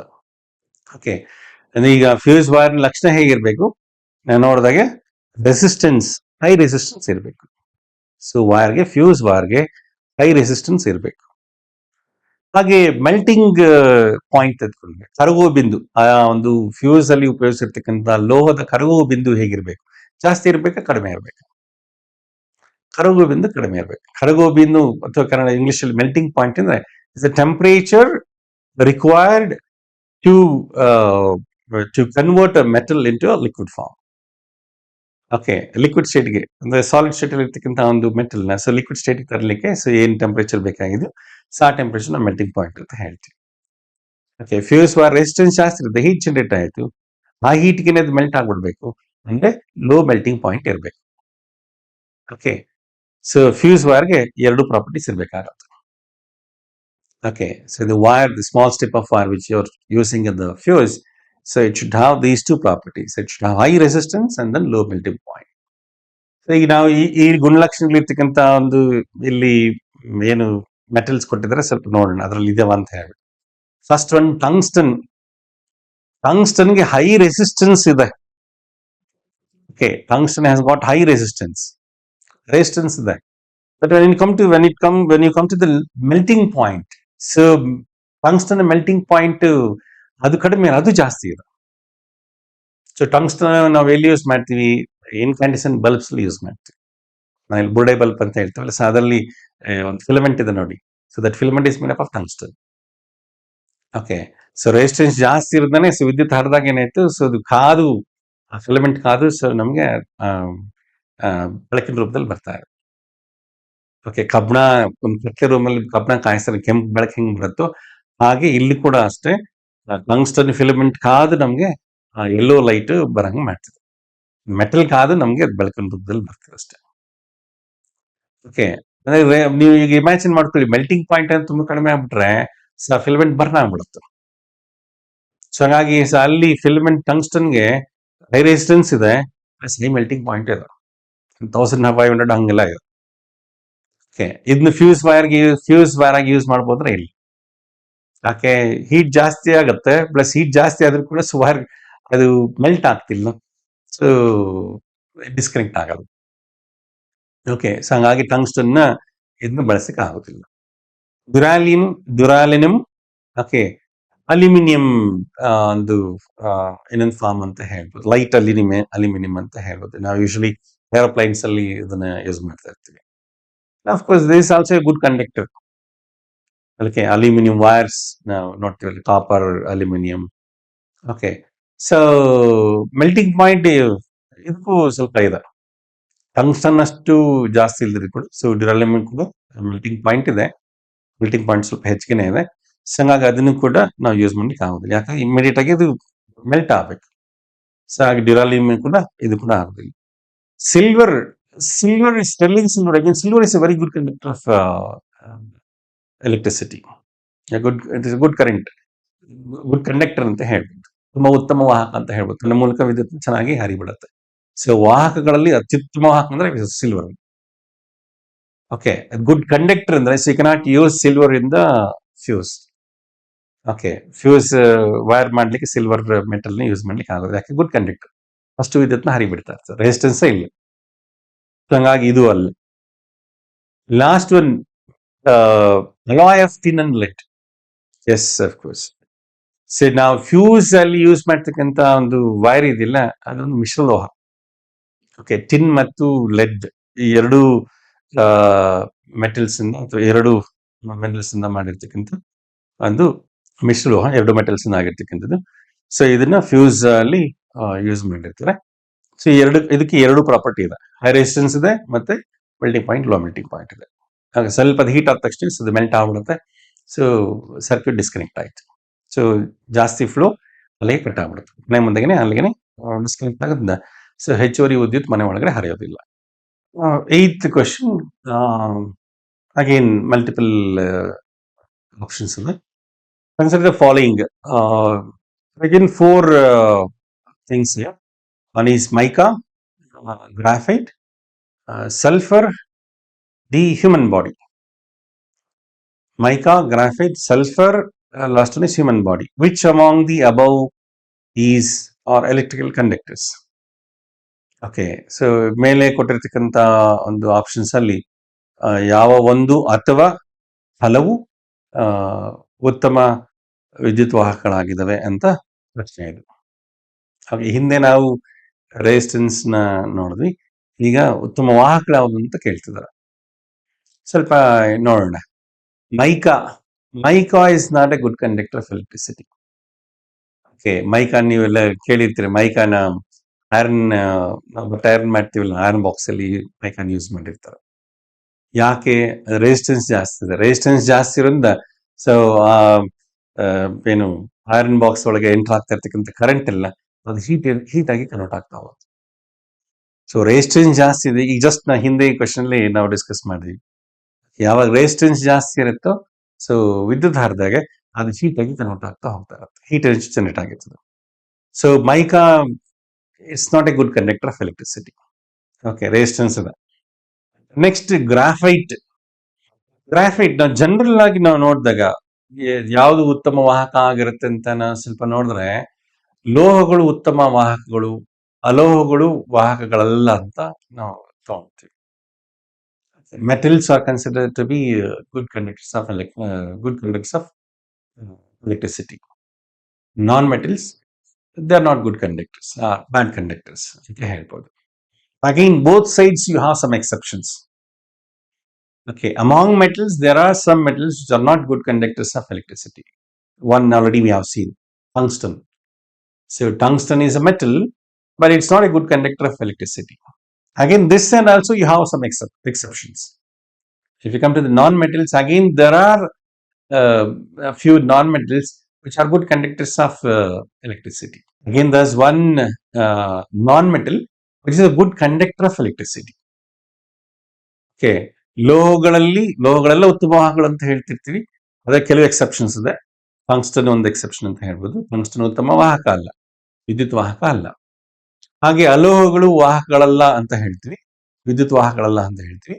ಅದೇ ಅಲೋಹಗಳಲ್ಲಿ ಕೂಡ ಒಂದು ಎಕ್ಸೆಪ್ಷನ್ ಇದೆ, ಆ exception graphite. Okay, graphite is a non metal, okay, but it's a good conductor of electricity. So ಹಾಗಾಗಿ ಈಗ ಇಲ್ಲಿ ಕೊಟ್ಟಿರ್ತಕ್ಕಂಥ ಆಯ್ಕೆಯಲ್ಲಿ ಇದು ಸರಿ ಇದೆ. ಓಕೆ, ಎಲೆಕ್ಟ್ರಿಕಲ್ ಕಂಡಕ್ಟರ್ ಅಂತ ಹೇಳ್ಬೋದು. ನೆಕ್ಸ್ಟ್ ಸಲ್ಫರ್ ಬರೋಣ. Sulphur non metal, okay, it's not a good conductor. It's not a good conductor. Sulphur is not a good conductor. So mica ಅಲ್ಲ, ಸಲ್ಫರ್ ಉತ್ತಮ ವಾಹಕ ಅಲ್ಲ. ಹ್ಯೂಮನ್ ಬಾಡಿ ಮೂಲಕ ವಿದ್ಯುತ್ ಹರಿಯತ್ತಾ? ನಿಮ್ಗೆಲ್ರಿಗೂ ಅನುಭವ ಆಗಿದೆ. ಓಕೆ, ನಮ್ಮ ಮೂಲಕ ವಿದ್ಯುತ್ ಹರಿಯುತ್ತೆ. ಸೊ ಹಾಗಾಗಿ ಹ್ಯೂಮನ್ ಬಾಡಿ ಕೂಡ ಗುಡ್ ಕಂಡಕ್ಟ್. ಸೊ ಹಾಗಾಗಿ ಇಲ್ಲಿ ಈ ಕ್ವಶನ್ ಏನು, ಯಾವುವು ಮೇಲೆ ಕೊಟ್ಟಿರ್ತಕ್ಕಂಥಗಳಲ್ಲಿ ಯಾವುವು ಉತ್ತಮ ವಾಹಕಗಳು, ಯಾವುದು ಅಥವಾ ಯಾವುವು? ಸೊ ಹಂಗಾದಾಗ ಇಲ್ಲಿ 2 ಉತ್ತಮ ವಾಹಕಗಳಿವೆ, graphite and human body. So graphite in human body ಇಲ್ಲಿ ಕೊಟ್ಟಿರ್ತಕ್ಕಂಥ ಒಂದು ಕೋಡ್ ಅಲ್ಲಿ ಯಾವ್ದ್ರಲ್ಲಿದೆ? C, only B and D ಇದೆ ನೋಡಿ. ಸೊ ಇದು ಸರಿ ಇದೆ.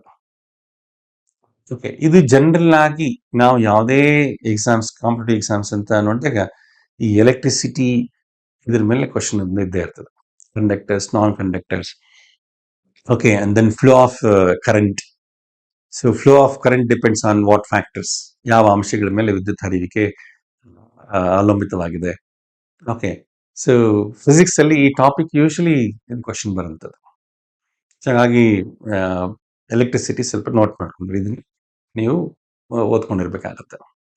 ಓಕೆ, ಸೊ ನೆಕ್ಸ್ಟ್ ಕ್ವಶನ್ ಹೋಗೋಣ. Ninth question.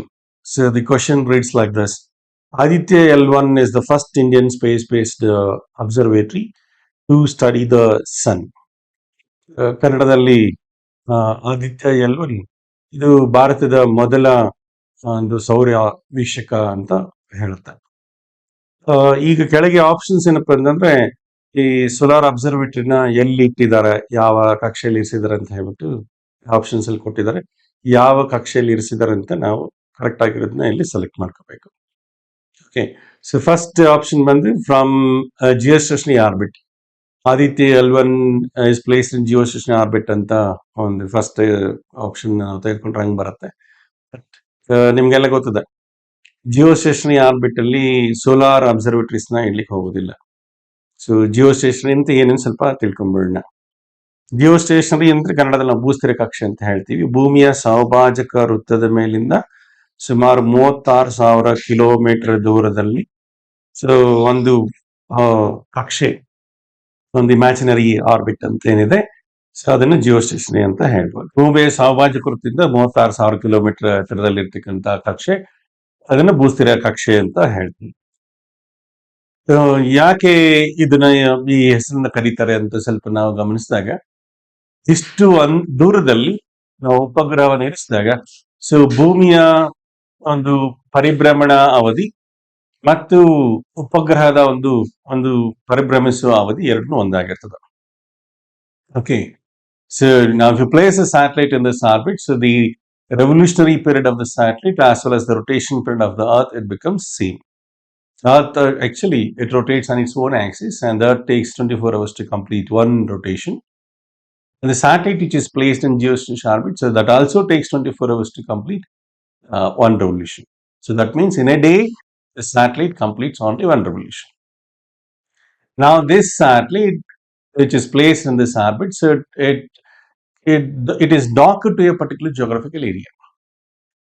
Okay, ಅಷ್ಟು ದೂರದಲ್ಲಿ ಇಟ್ಟಿರ್ತಕ್ಕಂಥ ಒಂದು ಉಪಗ್ರಹ ಭೂಮಿಯ ಮೇಲಿನ ಒಂದು ಭೌಗೋಳಿಕ ಪ್ರದೇಶಕ್ಕೆ ಸ್ಥಿರವಾಗಿದ್ದಂಗೆ ಭಾಸವಾಗುತ್ತೆ. ಓಕೆ, ಅಂದ್ರೆ ಭೂಮಿ ರೊಟೇಟ್ ಆಗ್ತಾ ಇದ್ರೆ ಸೊ ಭೂಮಿ ಯಾವ ಭಾಗದ ಮೇಲೆ ಅದನ್ನ ಇರಿಸಲಾಗಿದೆಯೋ ಸೊ ಆ ಭೂಮಿ ಆ ಭಾಗದ ಜೊತೆನೆ ಅದು ಕೂಡ ಭೂಮಿಯನ್ನ ಸುತ್ತ ಹೋಗ್ತಾ ಇರ್ತದೆ. ಓಕೆ, ಅಂದ್ರೆ ಆ ಭಾಗಕ್ಕೆ ಉಪಗ್ರಹ ಸ್ಥಿರವಾಗಿದ್ದಂಗೆ ಗೋಚರವಾಗ್ತಾ ಇರುತ್ತೆ. ಓಕೆ, ಸೊ ಅಫ್ಕೋರ್ಸ್ ಈ ಆರ್ಬಿಟ್ ಅಲ್ಲಿ ಕಮ್ಯುನಿಕೇಶನ್ ಸರ್ವಿಸ್ ಕೊಡ್ತಕ್ಕಂಥ ಸ್ಯಾಟಲೈಟ್ಸ್ ಈ ಆರ್ಬಿಟ್ ಅಲ್ಲಿ ಇರಿಸಲಾಗ್ತದೆ. All kinds of communication satellites are placed in geostationary orbit. Okay, so of course ಇದರಲ್ಲಿ ನಾವು ಸನ್ ಅಬ್ಸರ್ವ್ ಮಾಡ್ತಕ್ಕಂಥದ್ದು, ಸನ್ ಸ್ಟಡಿ ಮಾಡ್ತಕ್ಕಂಥ ಒಂದು ಅಬ್ಸರ್ವೇಟರೀಸ್ ಅಂತ ಅಲ್ಲಿ ಇಡಕ್ಕೆ ಹೋದ್ರೆ ಅದರಿಂದ ನಮ್ಗೇನು ಉಪಯೋಗ ಆಗೋದಿಲ್ಲ. ಓಕೆ, ಸೊ ಅದಕ್ಕೆ ಬೇರೆ ತರದ ಆರ್ಬಿಟ್ ಬೇಕಾಗಿರ್ತದೆ. ಸೆಕೆಂಡ್ ಆಪ್ಷನ್ ನೋಡೋಣ. ಸೆಕೆಂಡ್ ಆಪ್ಷನ್ ರೀತಿ ಇದೆ, from the first Lyapunov orbit around the sun ಅಂತ ಇದೆ. ಇಲ್ಲಿ ಲಿಪನೋವ್ ಆರ್ಬಿಟ್ ಅಂತಂದ್ರೆ again it's related to the Lagrange points ಅಂತ ಹೇಳ್ಬೋದು. ಸೊ 3 ಮತ್ತು 4ನೇ ಒಂದು ಸ್ಟೇಟ್ಮೆಂಟ್ಸ್ ಎರಡು ಒಂದಕ್ಕೊಂದು ಇಂಟರ್ರಿಲೇಟೆಡ್ ಅಂತಾನೆ ಹೇಳ್ಬೋದು. ಓಕೆ, ಸೊ ನಾವು ಈ ಲಾಗ್ರಾಂಜ್ ಪಾಯಿಂಟ್ ಅಂದ್ರೆ ಏನು ಅಂತ ನೋಡೋಣ, ಹಾಗೆ ಲಿಪನೋವ್ ಆರ್ಬಿಟ್ ಅಂದ್ರೆ ಏನು ಅಂತ ಸ್ವಲ್ಪ ನೋಡೋಣ. ಓಕೆ, ಲಾಗ್ರಾಂಜ್ ಪಾಯಿಂಟ್ ಅಂತ ಬಂದಾಗ ಕನ್ನಡದಲ್ಲಿ ಲಾಗ್ರಾಂಜ್ ಬಿಂದು ಅಂತಾನೆ ಹೇಳ್ತೀವಿ. ಸೊ ಈ ಲಾಗ್ರಾಂಜ್ ಬಿಂದು ನಾವು ಅರ್ತ್ ಅಂಡ್ ಸನ್ ನಡುವೆ ನಾನು ತೆಗೆದುಕೊಂಡಾಗ, if you take the points, Lagrange points between Earth and Sun system, Sun Earth system ಅಂತ ಹೇಳ್ತೀವಿ. ಓಕೆ, ಸೊ ಇದು ಸೂರ್ಯ ಅಂತ ಅನ್ಕೊಳ್ಳೋಣ. This is sun and this is earth. Okay, so ಸೂರ್ಯ ಮತ್ತು ಭೂಮಿ ನಡುವೆ ಇರ್ತಕ್ಕಂಥ ಅಂತರ ಬಂದು ಸುಮಾರು 150 million kilometres. Okay, 150 million kilometres. Okay, 150 ದಶಲಕ್ಷ ಕಿಲೋಮೀಟರ್ಗಳಂತ ಹೇಳ್ಬೋದು.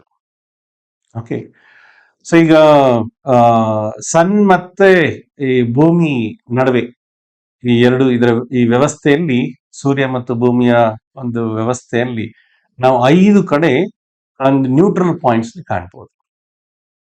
ಲ್ಯಾಗ್ರಾಂಜ್ points are nothing but neutral points ಅಂತ ಹೇಳ್ಬೋದು. ನಾನು ಲೈಟರ್ ವರ್ಷನ್ ಹೇಳ್ತಾ ಇದ್ದೆ. ಓಕೆ, ಸೊ ಅದರಲ್ಲಿ L1 ಪಾಯಿಂಟ್ L2 ಪಾಯಿಂಟ್ ಸ್ವಲ್ಪ ನೋಡೋಣ.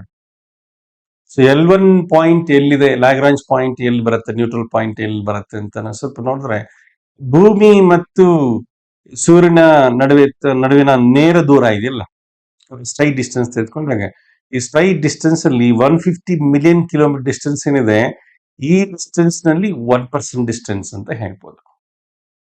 So 1% distance of 150 million kilometres ಅಂದ್ರೆ it comes around 1.5 million kilometre.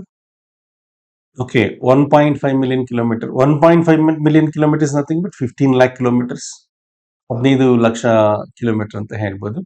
ಸೂರ್ಯ ಮತ್ತು ಭೂಮಿಯ ನಡುವಿನ ನೇರ ದೂರದಲ್ಲಿ, ಸೊ ಅಲ್ಲಿ 15 ಲಕ್ಷ ಕಿಲೋಮೀಟರ್ ಅಂತರ ಏನಿದೆ ಭೂಮಿಯಿಂದ, ಸೊ ಆ ಬಿಂದು, ಓಕೆ, ಅದೊಂದು ಸೊ ಲ್ಯಾಗ್ರಾಂಜ್ ಪಾಯಿಂಟ್ ಅಂತ ಹೇಳ್ತೀವಿ. ಲ್ಯಾಗ್ರಾಂಜ್ ಅನ್ನೋದು ಸೈಂಟಿಸ್ಟ್ ಹೆಸರು. ಅವರ ಹೆಸರನ್ನ ಪಾಯಿಂಟ್ಸ್ಗೆ ಇಟ್ಟಿದೆ. The person who propose these points in the sun earth system. Okay, ಸೂರ್ಯ ಮತ್ತು ಭೂಮಿಯ ವ್ಯವಸ್ಥೆಯಲ್ಲಿ ಈ ಲ್ಯಾಗ್ರಾಂಜ್ ಪಾಯಿಂಟ್ಸ್ ನ ಫಸ್ಟ್ ಪ್ರಪೋಸ್ ಮಾಡಿದವರು. ಸೊ ಹಾಗಾಗಿ ಅವರಿಗೆ ಆ ಪಾಯಿಂಟ್ಸ್ ನ ಹಾಗೆ ಹೆಸರಿಸಿದ್ದಾರೆ. ಸೊ ಸನ್ ಮತ್ತೆ ಅರ್ತ್ ನಡುವೆ 150 ಮಿಲಿಯನ್ ಕಿಲೋಮೀಟರ್ ಡಿಸ್ಟೆನ್ಸ್ ಇದೆ. ಆದ್ರೆ 1% ಡಿಸ್ಟೆನ್ಸ್, ಅದು 1.5 ಮಿಲಿಯನ್ ಕಿಲೋಮೀಟರ್ಸ್ ಅಂತ ಹೇಳ್ತೀವಿ, ಅಥವಾ 15 ಲ್ಯಾಕ್ ಕಿಲೋಮೀಟರ್ಸ್ ಡಿಸ್ಟೆನ್ಸ್ ಇದೆ. ಸೊ ಇದನ್ನ L1 ಪಾಯಿಂಟ್ ಅಂತ ಹೇಳ್ತೀವಿ. ಈಗ ಎಕ್ಸಾಕ್ಟ್ ಆಗಿ ಈ L1 ಗೆ ಆಪೋಸಿಟ್ ಆಗಿ ಸ್ಟ್ರೈಟ್ ಆಗಿ ನೀವು ಬಂದ್ರೆ ಹಿಂದೆ, ಭೂಮಿಯ ಹಿಂದೆ, ದಿಸ್ ಇಸ್ ಅರ್ತ್. ಸೊ ಭೂಮಿಯ ಹಿಂದೆ ಸ್ಟೇ ಡಿಸ್ಟೆನ್ಸ್ಗೆ, ಓಕೆ, ಭೂಮಿಯಿಂದ ಸೂರ್ಯನಿಗೆ ಇರ್ತಕ್ಕಂಥ ನೇರ ದೂರದಲ್ಲಿ 15 ಲಕ್ಷ ಕಿಲೋಮೀಟರ್ ಡಿಸ್ಟೆನ್ಸ್ ಅಲ್ಲಿ L1 ಪಾಯಿಂಟ್ ಸಿಗತ್ತೆ. ಹಾಗೆ ಭೂಮಿಯ ಹಿಂಭಾಗ L1 ಸ್ಟ್ರೈಟ್ ಲೈನ್ ಅಲ್ಲಿ ಸೊ ಇನ್ನೊಂದು L2 ಪಾಯಿಂಟ್ ಇದೆ, same distance 1.5 million kilometre distance ಅಲ್ಲಿ L2 ಪಾಯಿಂಟ್ ಇದೆ. ಸೊ ಈ ತರ ಇನ್ನ 3 ಪಾಯಿಂಟ್ಸ್ ಇದಾವೆ. ಓಕೆ, ಇನ್ನ 3 ಪಾಯಿಂಟ್ಸ್. ಸೊ ಸೂರ್ಯನ ಹಿಂಭಾಗದಲ್ಲಿ ಒಂದು ಪಾಯಿಂಟ್ ಇದೆ, ಅದನ್ನ L3 ಪಾಯಿಂಟ್ ಅಂತ ಹೇಳ್ತೀವಿ. ಇನ್ನಿಕ L4 ಅಂಡ್ L5 ಪಾಯಿಂಟ್ಸ್ ಈ ಕಡೆ ಸೈಡ್ಸ್ ಅಲ್ಲಿ ಬರುತ್ತೆ. ಇದನ್ನ ಲ್ಯಾಗ್ರಾಂಜ್ ಪಾಯಿಂಟ್ಸ್ ಬಗ್ಗೆನೇ ಸೊ ಒಂದು ಕ್ಲಾಸ್ ತೆಗೆದುಕೋಬಹುದು. ಬಟ್ ನಾವು ಜಸ್ಟ್ ಈ ಕ್ವಶನ್ ಡಿಸ್ಕಸ್ ಮಾಡ್ಲಿಕ್ಕೆ ಇದು ಇಲ್ಲಿ ಎಷ್ಟು ಬೇಕೋ ಅಷ್ಟು ಮಾತ್ರ ತೆಗೆದುಕೊಳ್ಳೋಣ.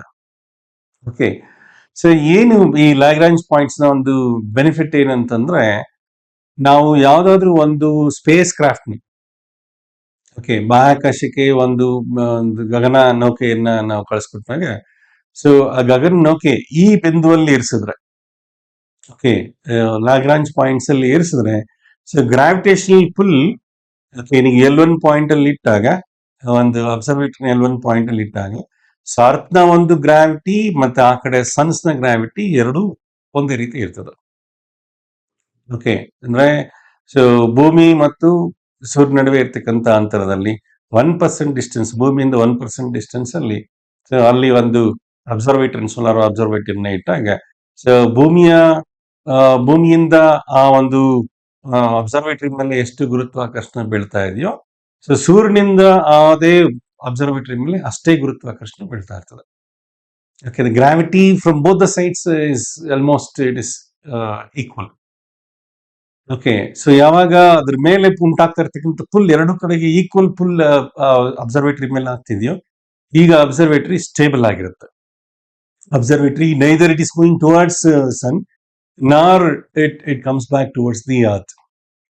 ಓಕೆ, ಸೊ ಅಂತ ಒಂದು ನ್ಯೂಟ್ರಲ್ ಪಾಯಿಂಟ್ ಅಂತ ಹೇಳ್ಬೋದು. ಸೊ ಇದು L1 ಪಾಯಿಂಟ್. ಈಗ ಸಣ್ಣ ಸ್ಟಡಿ ಮಾಡಬೇಕು ಅಂತಂದಾಗ, ಸೊ ನಾವು ಈ ಭೂಮಿ ಹಿಂದೆ ಬರ್ತಕ್ಕಂಥ L2 ಪಾಯಿಂಟ್ ಅಲ್ಲಿ ಇಟ್ರೆ ಭೂಮಿನೇ ಸೂರ್ಯನ ಮರೆಮಾಚಿಸುತ್ತೆ. ಓಕೆ, ಸೊ ಅರ್ಥ ಫುಲ್ ಕಂಪ್ಲೀಟ್ ಸಣ್ಣ ಕವರ್ ಮಾಡ್ತಾ ಇರೋದ್ರಿಂದ L2 ಪಾಯಿಂಟ್ ಅಲ್ಲಿ ನೀವು ಯಾವುದೇ ಅಬ್ಸರ್ವೇಟರಿನ, ಎಸ್ಪೆಷಲಿ ಸೋಲಾರ್ ಅಬ್ಸರ್ವೇಟರಿನ ಇಡೋದಕ್ಕೆ ಆಗುದಿಲ್ಲ.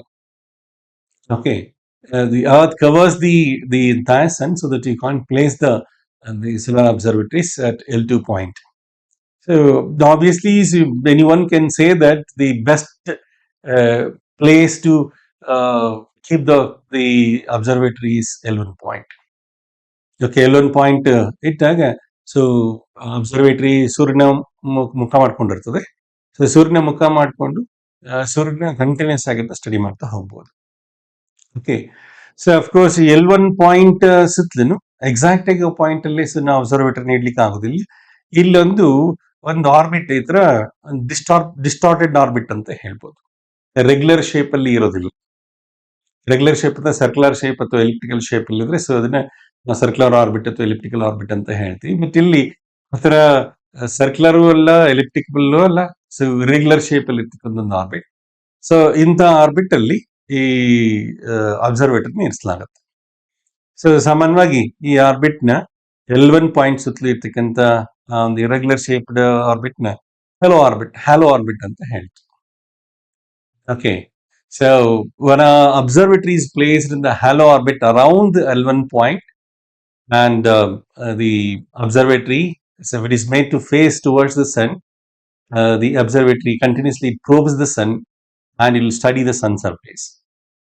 Okay, ಸೂರ್ಯನ ಕಡೆಗೆ ಮುಖ ಮಾಡಿ ಅದ್ ನಿಲ್ಲಿಸಿ ಸೊ ಹಲೋ ಆರ್ಬಿಟಲ್ ಇರಿಸಿದಾಗ 24 ಗಂಟೆ ಸೊ ಸೂರ್ಯನೇ ಅದು ಸ್ಟಡಿ ಮಾಡ್ತಾ ಹೋಗ್ತಾ ಇರ್ತದೆ. ಓಕೆ, ಸೊ ಈಗ ನಿಮಗೆ ಈ ಕ್ವಶನ್ಗೆ ಆನ್ಸರ್ ಸಿಕ್ಕಿದೆ ಅಂತ ಅನ್ಕೊಳ್ತೀರಿ. ಸೊ ಇದ್ರಲ್ಲಿ ಮೂರನೇ ಆಪ್ಷನ್ ಇದೆ ನೋಡಿ, from halo orbit around sun earth Lagrange point L1 point ಅಲ್ಲಿ ನಿಲ್ಲಿಸಲಾಗಿದೆ. ಅಫ್ಕೋರ್ಸ್ L2 ಪಾಯಿಂಟ್ ಕೂಡ ಇನ್ನೊಂದು ಕ್ವಶನ್ಗೆ ಆನ್ಸರ್ ಒಂದು ಕ್ವಶನ್ ಅದ್ರ ಮೇಲೆ ಕೂಡ ಇದೆ, ಅದನ್ನು ಕೂಡ ಆಮೇಲೆ ನೋಡೋಣ. L2 ಪಾಯಿಂಟ್ ಅಲ್ಲಿ ನಾವು ಅಬ್ಸರ್ವೇಟರ್ನ ಇಡಕ್ ಹೋದ್ರೆ ಸೊ ಭೂಮಿ ಅಡ್ಡ ಬರೋದ್ರಿಂದ ಸೂರ್ಯನ ಸ್ಟಡಿ ಮಾಡ್ಲಿಕ್ಕೆ ಆಗೋದಿಲ್ಲ. Okay, so the best place or the best point to study the sun surface means is the L1 point, and the orbit, halo orbit, distorted orbit which is present around the L1 point, there the observatory is placed. Okay, in ಈ ಎರಡನೇ ಒಂದು statement ನೋಡಿ, from the first Lyapunov orbit around the sun ಅಂತ ಇದೆ. Lyapunov orbit ಅಂತಂದ್ರೆ ಈ Lagrange point ಸುತ್ತಲೂ now you can see a continuous distorted orbits. Okay, you can see continuous set of orbits. Okay, curved orbits where the observatory or any kind of spacecraft is placed in these orbits. So the spacecraft and observatory will be stabilized. Okay, and the observatory can be used for continuous study of sun. Okay, or some universal objects. Okay, ಇದು ಈ ಲಿಪನೋವ್ orbits ಅನ್ನೋದು ಎಲ್ಲ ಲಾಗ್ರಾಂಜ್ points ನಾವು ನೋಡಬಹುದು. Okay, L2 ಲಾಗ್ರಾಂಜ್ point ಹತ್ರ ಕೂಡ so ನಾವು you can see continuous set of curved orbits. So ಅವನ್ನ ನಾವು ಲಿಪನೋವ್ ಆರ್ಬಿಟ್ಸ್ ಅಂತ ಹೇಳ್ತೀವಿ. ಬಟ್ ಇಲ್ಲಿ ಫಸ್ಟ್ ಲಿಪನೋವ್ ಆರ್ಬಿಟ್ ಅಂತ ಹೇಳ್ತಾನೆ, ದಟ್ಸ್ ನಾಟ್ ಕರೆಕ್ಟ್. ಓಕೆ, ಎರಡನೇ ಸ್ಟೇಟ್ಮೆಂಟ್ ಅಲ್ಲಿ from the first Lyapunov orbit around the sun ಅಂತ ಹೇಳ್ತಾನೆ. ಸೊ ಹಂಗಾಗಿ ಈ ಸ್ಟೇಟ್ಮೆಂಟ್ ರಾಂಗ್ ಇದೆ. ಸೊ ಜಿಯೋಸ್ಟೇಷನರಿ ಆರ್ಬಿಟ್ ಅನ್ನೋದು ಅದು ಆಗೋದೇ ಇಲ್ಲಿ, ಆನ್ಸರ್ ಆಗೋದೇ ಇಲ್ಲಿ.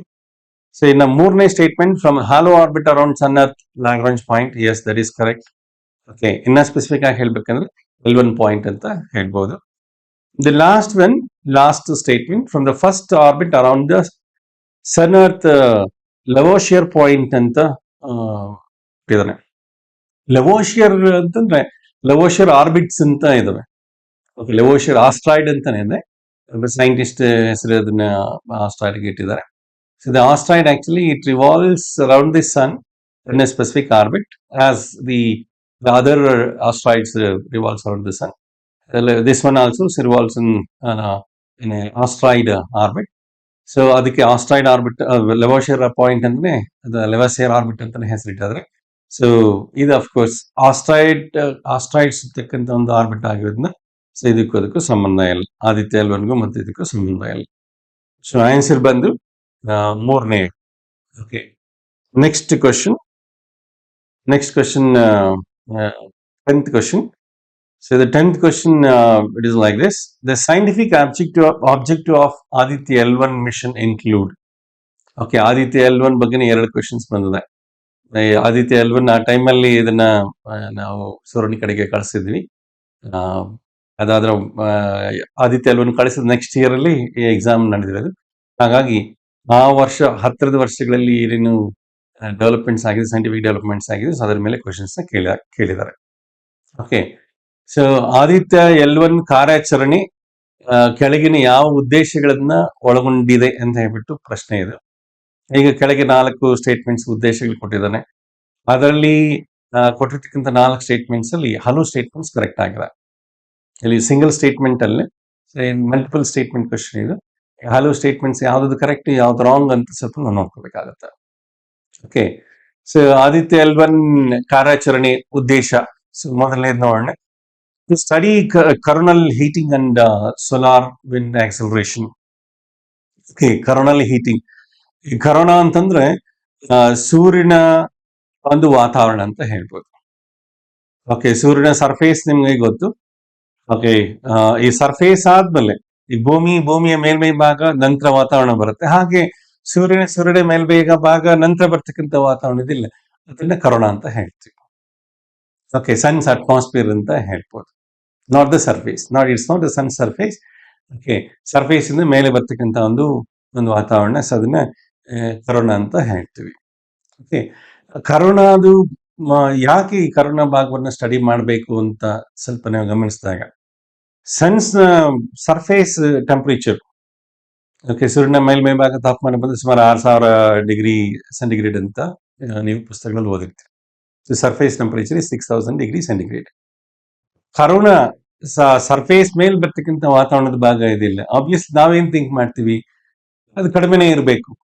ಓಕೆ, ಸೂರ್ಯನ ಮೇಲ್ಮೈ ಭಾಗಕ್ಕಿಂತ ಅದರ ಒಂದು ಕರೋನಾ ಭಾಗದಲ್ಲಿ ಟೆಂಪರೇಚರ್ ಕಡಿಮೆ ಇರಬೇಕು ಅಂತ ನಾವು ಎಕ್ಸ್ಪೆಕ್ಟ್ ಮಾಡ್ತೀವಿ. ಬಟ್ ಇಲ್ಲಿ ಸೂರ್ಯನ ವಿಷಯಕ್ಕೆ ಬಂದಾಗ ಕರೋನಾ ಭಾಗದಲ್ಲಿ ಮೇಲ್ಗಡೆ ಬರ್ತಕ್ಕಂಥ ಈ ವಾತಾವರಣದ ಭಾಗದಲ್ಲಿ ಇಲ್ಲಿ ಟೆಂಪರೇಚರ್ ಮ್ಯಾಕ್ಸ್ ಇದೆ. Okay, surface temperature is around 6000 degrees centigrade, but if you see the corona's temperatures, it is around 2 lakhs degrees centigrade like that. Okay, ಸೈಂಟಿಸ್ಟ್ಗೆ ಇದು ಅರ್ಥ ಆಗ್ತಾ ಇಲ್ಲ, why the corona is having so much of heat. Okay, ಆ ಹೀಟ್ಗೆ ಏನು ಯಾವ phenomena ಕಾರಣ, what kind of activity is responsible for this increased temperature. So ಅದನ್ನ ಸ್ಟಡಿ ಮಾಡ್ಲಿಕ್ಕೆ ಅಂತ ಅಫ್ಕೋರ್ಸ್ ಅಮೆರಿಕಾದವರು ಅವರು ಕೂಡ ಸೋಲಾರ್ ಅಬ್ಸರ್ವೇಟರಿನ ಕಳಿಸಿದ್ದಾರೆ. ಅಮೆರಿಕ ಮತ್ತು ಯುರೋಪ್ ಕಂಟ್ರಿ ಜಂಟಿಯಾಗಿ ಕಳಿಸಿದಾವೆ, ಸೋಹೋ ಅಂತ ಹೇಳ್ಬಿಟ್ಟು. ಈಗ ನಾವು ಆದಿತ್ಯ L1 ಕಳಿಸಿರೋದು ಕೂಡ ಈ ಕರೋನಲ್ ಹೀಟಿಂಗ್ ನ ಸ್ಟಡಿ ಮಾಡೋದು, ಅದು ಕೂಡ ಒಂದು ಉದ್ದೇಶ. Next solar wind acceleration. So ಕನ್ನಡದಲ್ಲಿ ನಾವು ಸೌರ ಮಾರುತಗಳು ಅಂತ ಹೇಳ್ತೀವಿ. ಸೊ ಸೂರ್ಯನ ಕಡೆಯಿಂದ ಬರ್ತಕ್ಕಂಥ ಒಂದು high speed wind, or you can say electron beams ಅಂತ ಹೇಳ್ಬೋದು. ಸೋಲಾರ್ ವಿಂಡ್ ಅದೇ ನಮ್ಮ ಭೂಮಿ ಮೇಲಿನ ಒಂದು ಸ್ಯಾಟಲೈಟ್ ಸಿಸ್ಟಮ್ಸ್ ನ ಫುಲ್ ಕಂಪ್ಲೀಟ್ ಆಗಿ ಅದು ರಿಸೆಪ್ಟ್ ಮಾಡ್ಬಿಡ್ತದೆ.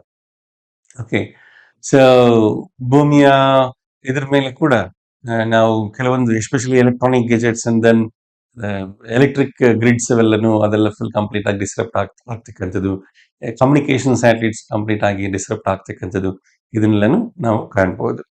ಓಕೆ, ಸೊ ಇದನ್ನ ಸ್ಟಡಿ ಮಾಡ್ಲಿಕ್ಕೆ ಅಂತಾನೆ ಆದಿತ್ಯ L1 ಕಳಿಸ್ಕೊಟ್ಟಿರೋದು. ಹಾಗಾಗಿ ಫಸ್ಟ್ ಸ್ಟೇಟ್ಮೆಂಟ್ ರೈಟ್ ಇದೆ, study of coronal heating and solar wind acceleration.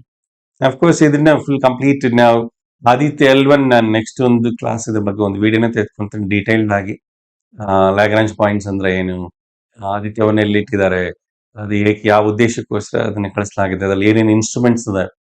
Okay, ನಮ್ಗೆ ಏನು ಉಪಯೋಗ ಆಗತ್ತೆ ಅಂತ ಸ್ವಲ್ಪ ಒಂದು ಕ್ಲಾಸ್ ನೋಡೋಣ. ಅದನ್ನ ನೆಕ್ಸ್ಟ್ ಸ್ಟೇಟ್ಮೆಂಟ್ ಬಂದು study of solar neutrino oscillation and conversion of solar hydrogen through fusion. Of course ಇಲ್ಲಿ ನಾನು ಈ ಸ್ಟೇಟ್ಮೆಂಟ್ ನ ಕೊನೆ ಭಾಗ ಇದೆಲ್ಲ ಇದನ್ನ ನೋಡಿನೇ ಈ ಸ್ಟೇಟ್ಮೆಂಟ್ ರೈಟ್ ಸ್ಟೇಟ್ಮೆಂಟ್ ಅಲ್ಲ ಅಂತ ಹೇಳ್ಬೋದು. ಓಕೆ, ಸೂರ್ಯನ ಮಧ್ಯಭಾಗದಲ್ಲಿ ಕೋರ್ ಅಂತಾನೆ ಹೇಳ್ತೀವಿ, ಗರ್ಭಭಾಗ ಅಂತ ಏನ್ ಹೇಳ್ತೀವಿ. ಗರ್ಭಭಾಗದಲ್ಲಿ ಫ್ಯೂಷನ್ ನಡೀತಾ ಇರ್ತದೆ. ಓಕೆ, ಸಮ್ಮಿಳನ ಕ್ರಿಯೆ ನಡೀತಾ ಇರ್ತದೆ. Okay, so hydrogen atoms high heat ಎನರ್ಜಿಯಲ್ಲಿ ಅದು ಫ್ಯೂಸ್ ಆಗಿ ಹೀಲಿಯಂ ಐಟಮ್ಸ್ ಕನ್ವರ್ಟ್ ಆಗ್ತಕ್ಕಂಥದ್ದು. So this actually takes place in the core part of sun. So ಆ ಕೋರ್ ಪಾರ್ಟ್ ಅಲ್ಲಿ ನಡೀತಾ ಇರ್ತಕ್ಕಂಥ ಫ್ಯೂಷನ್ ಪ್ರೋಸೆಸ್ ನ ಸ್ಟಡಿ ಮಾಡ್ಲಿಕ್ಕೆ ಈ ಆದಿತ್ಯ L1 ಹೋಗಿರೋದ್ರೆ ಇಲ್ಲ. ಓಕೆ, ಕೋರ್ ಪಾರ್ಟ್ ನ ಪ್ರೋಬ್ ಮಾಡ್ಲಿಕ್ಕೆ ಆಗುದಿಲ್ಲ. Okay, it's not possible. Of course present ನಾವು ಕಳಿಸ್ಕೊಟ್ಟಿರ್ತಕ್ಕಂಥ ಇನ್ಸ್ಟ್ರೂಮೆಂಟ್ಸ್ ಇಂದ ಅದು ಸಾಧ್ಯ ಆಗೋದಿಲ್ಲ. ಹಾಗಾಗಿ so second statement wrong. Okay. Sun outer surface ನ ಸ್ಟಡಿ ಮಾಡ್ಲಿಕ್ಕೆ ಸಾಧ್ಯ ಇದೆ. ಈಗ ನಾವು ಕಳಿಸ್ಕೊಟ್ಟಿರ್ತಕ್ಕಂಥ ಆದಿತ್ಯ ಅಲ್ಲೂನಲ್ಲಿ ಕಳಿಸ್ಕೊಟ್ಟಿರ್ತಕ್ಕಂಥ ಸೈಂಟಿಫಿಕ್ ಇನ್ಸ್ಟ್ರೂಮೆಂಟ್ಸ್ ಮೂಲಕ, ಅಥವಾ ಸನ್ ಒಂದು ಕೋರ್ ಏರಿಯಾ ಏನಿದೆ, ಗರ್ಭದ ಭಾಗ, ಸೊ ಅದನ್ನ ಸ್ಟಡಿ ಮಾಡ್ಲಿಕ್ಕೆ ಆಗೋದಿಲ್ಲ. ಫ್ಯೂಷನ್ ಪ್ರೋಸೆಸ್ ಸ್ಟಡಿ ಮಾಡ್ಬೇಕಾದ್ರೆ ಸಲನಿ ಸ್ಟಡಿ ಮಾಡ್ಬೇಕಾಗತ್ತದ. ಇನ್ನು last statement, study of coronal mass ejections and dynamics of solar atmosphere. Okay. So ಸೂರ್ಯನ ವಾತಾವರಣದಿಂದ ಒಂದು ಹೈ ಸ್ಪೀಡ್ ಇದರಲ್ಲಿ ನಾವು ಪಾರ್ಟಿಕಲ್ ಎಮಿಷನ್ ಆಗೋದನ್ನ ನಾವು ಕಾಣ್ಬೋದು. ಓಕೆ. ಸೊ ಇದನ್ನ ಮಾಸ್ ಎಜೆಕ್ಷನ್ಸ್ ಅಂತ ಹೇಳ್ತೀವಿ. ಸೊ ಕರೋನಾ ಏರಿಯಾದಿಂದ, ಸೂರ್ಯನ ಹೊರವಲಯದ ವಾತಾವರಣದಿಂದ ಹೊರಹೊಮ್ಮತಕ್ಕಂಥ ಒಂದು ಪಾರ್ಟಿಕಲ್ಸ್ ಏನಿದೆ, ಹೈ ಸ್ಪೀಡ್ ಪಾರ್ಟಿಕಲ್ಸ್, ಸೊ ನಾವು ಕರೋನಲ್ ಮಾಸ್ ಎಜೆಕ್ಷನ್ಸ್ ಅಂತ ಹೇಳ್ತೀವಿ.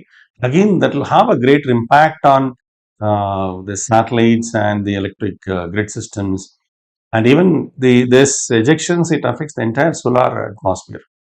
ಓಕೆ. ಸೌರನ ಒಂದು ಮಂಡಳ, ಸೌರಮಂಡಲದ ಒಂದು ವಾತಾವರಣ ಏನಿದೆ, ಅದಷ್ಟು ಅಫೆಕ್ಟ್ ಮಾಡ್ತಕ್ಕಂಥ ಒಂದು ಸಾಮರ್ಥ್ಯ ಈ ಮಾಸ್ ಎಜೆಕ್ಷನ್ಸ್ ಇದೆ. ಓಕೆ. ಹಾಗೆ ಡೈನಮಿಕ್ಸ್ ಆಫ್ ಸೋಲಾರ್ ಅಟ್ಮಾಸ್ಫಿಯರ್ ಅಂತ ಇಲ್ಲಿ ಹೇಳ್ತಾರೆ. ಹೊರಗಡೆ ನಾವು ಸರ್ಫೇಸ್ ಇಂದ ಸೋಲಾರ್ ಫ್ಲೇರ್ಸ್ ಉಂಟಾಗ್ತಕ್ಕಂಥದ್ದು, ಕನ್ನಡದಲ್ಲಿ ನಾವು ಸೌರ ಜ್ವಾಲೆಗಳಂತ ಹೇಳ್ತೀವಿ.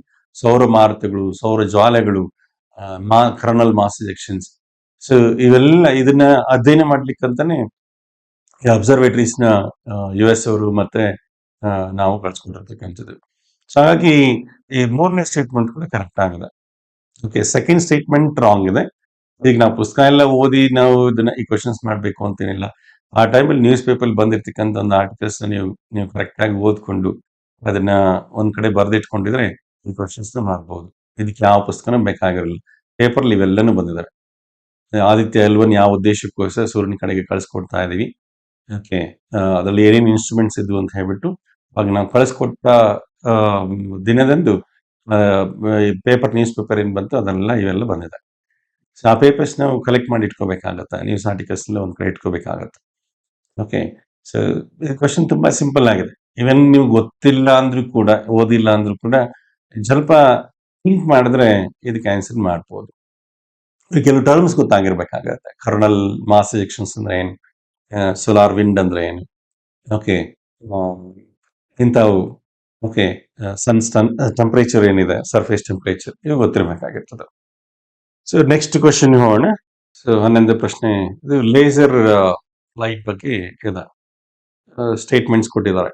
Answer the following statements regarding laser. First laser ಇದರ ಪೂರ್ತಿ ಎಕ್ಸ್ಪಾನ್ಷನ್ ಏನಂತ ನೋಡೋಣ. ಸೊ ಲೇಸರ್ ಫುಲ್ ಫಾರ್ಮ್ ಬಂದು ಲೈಟ್ ಆಂಪ್ಲಿಫಿಕೇಶನ್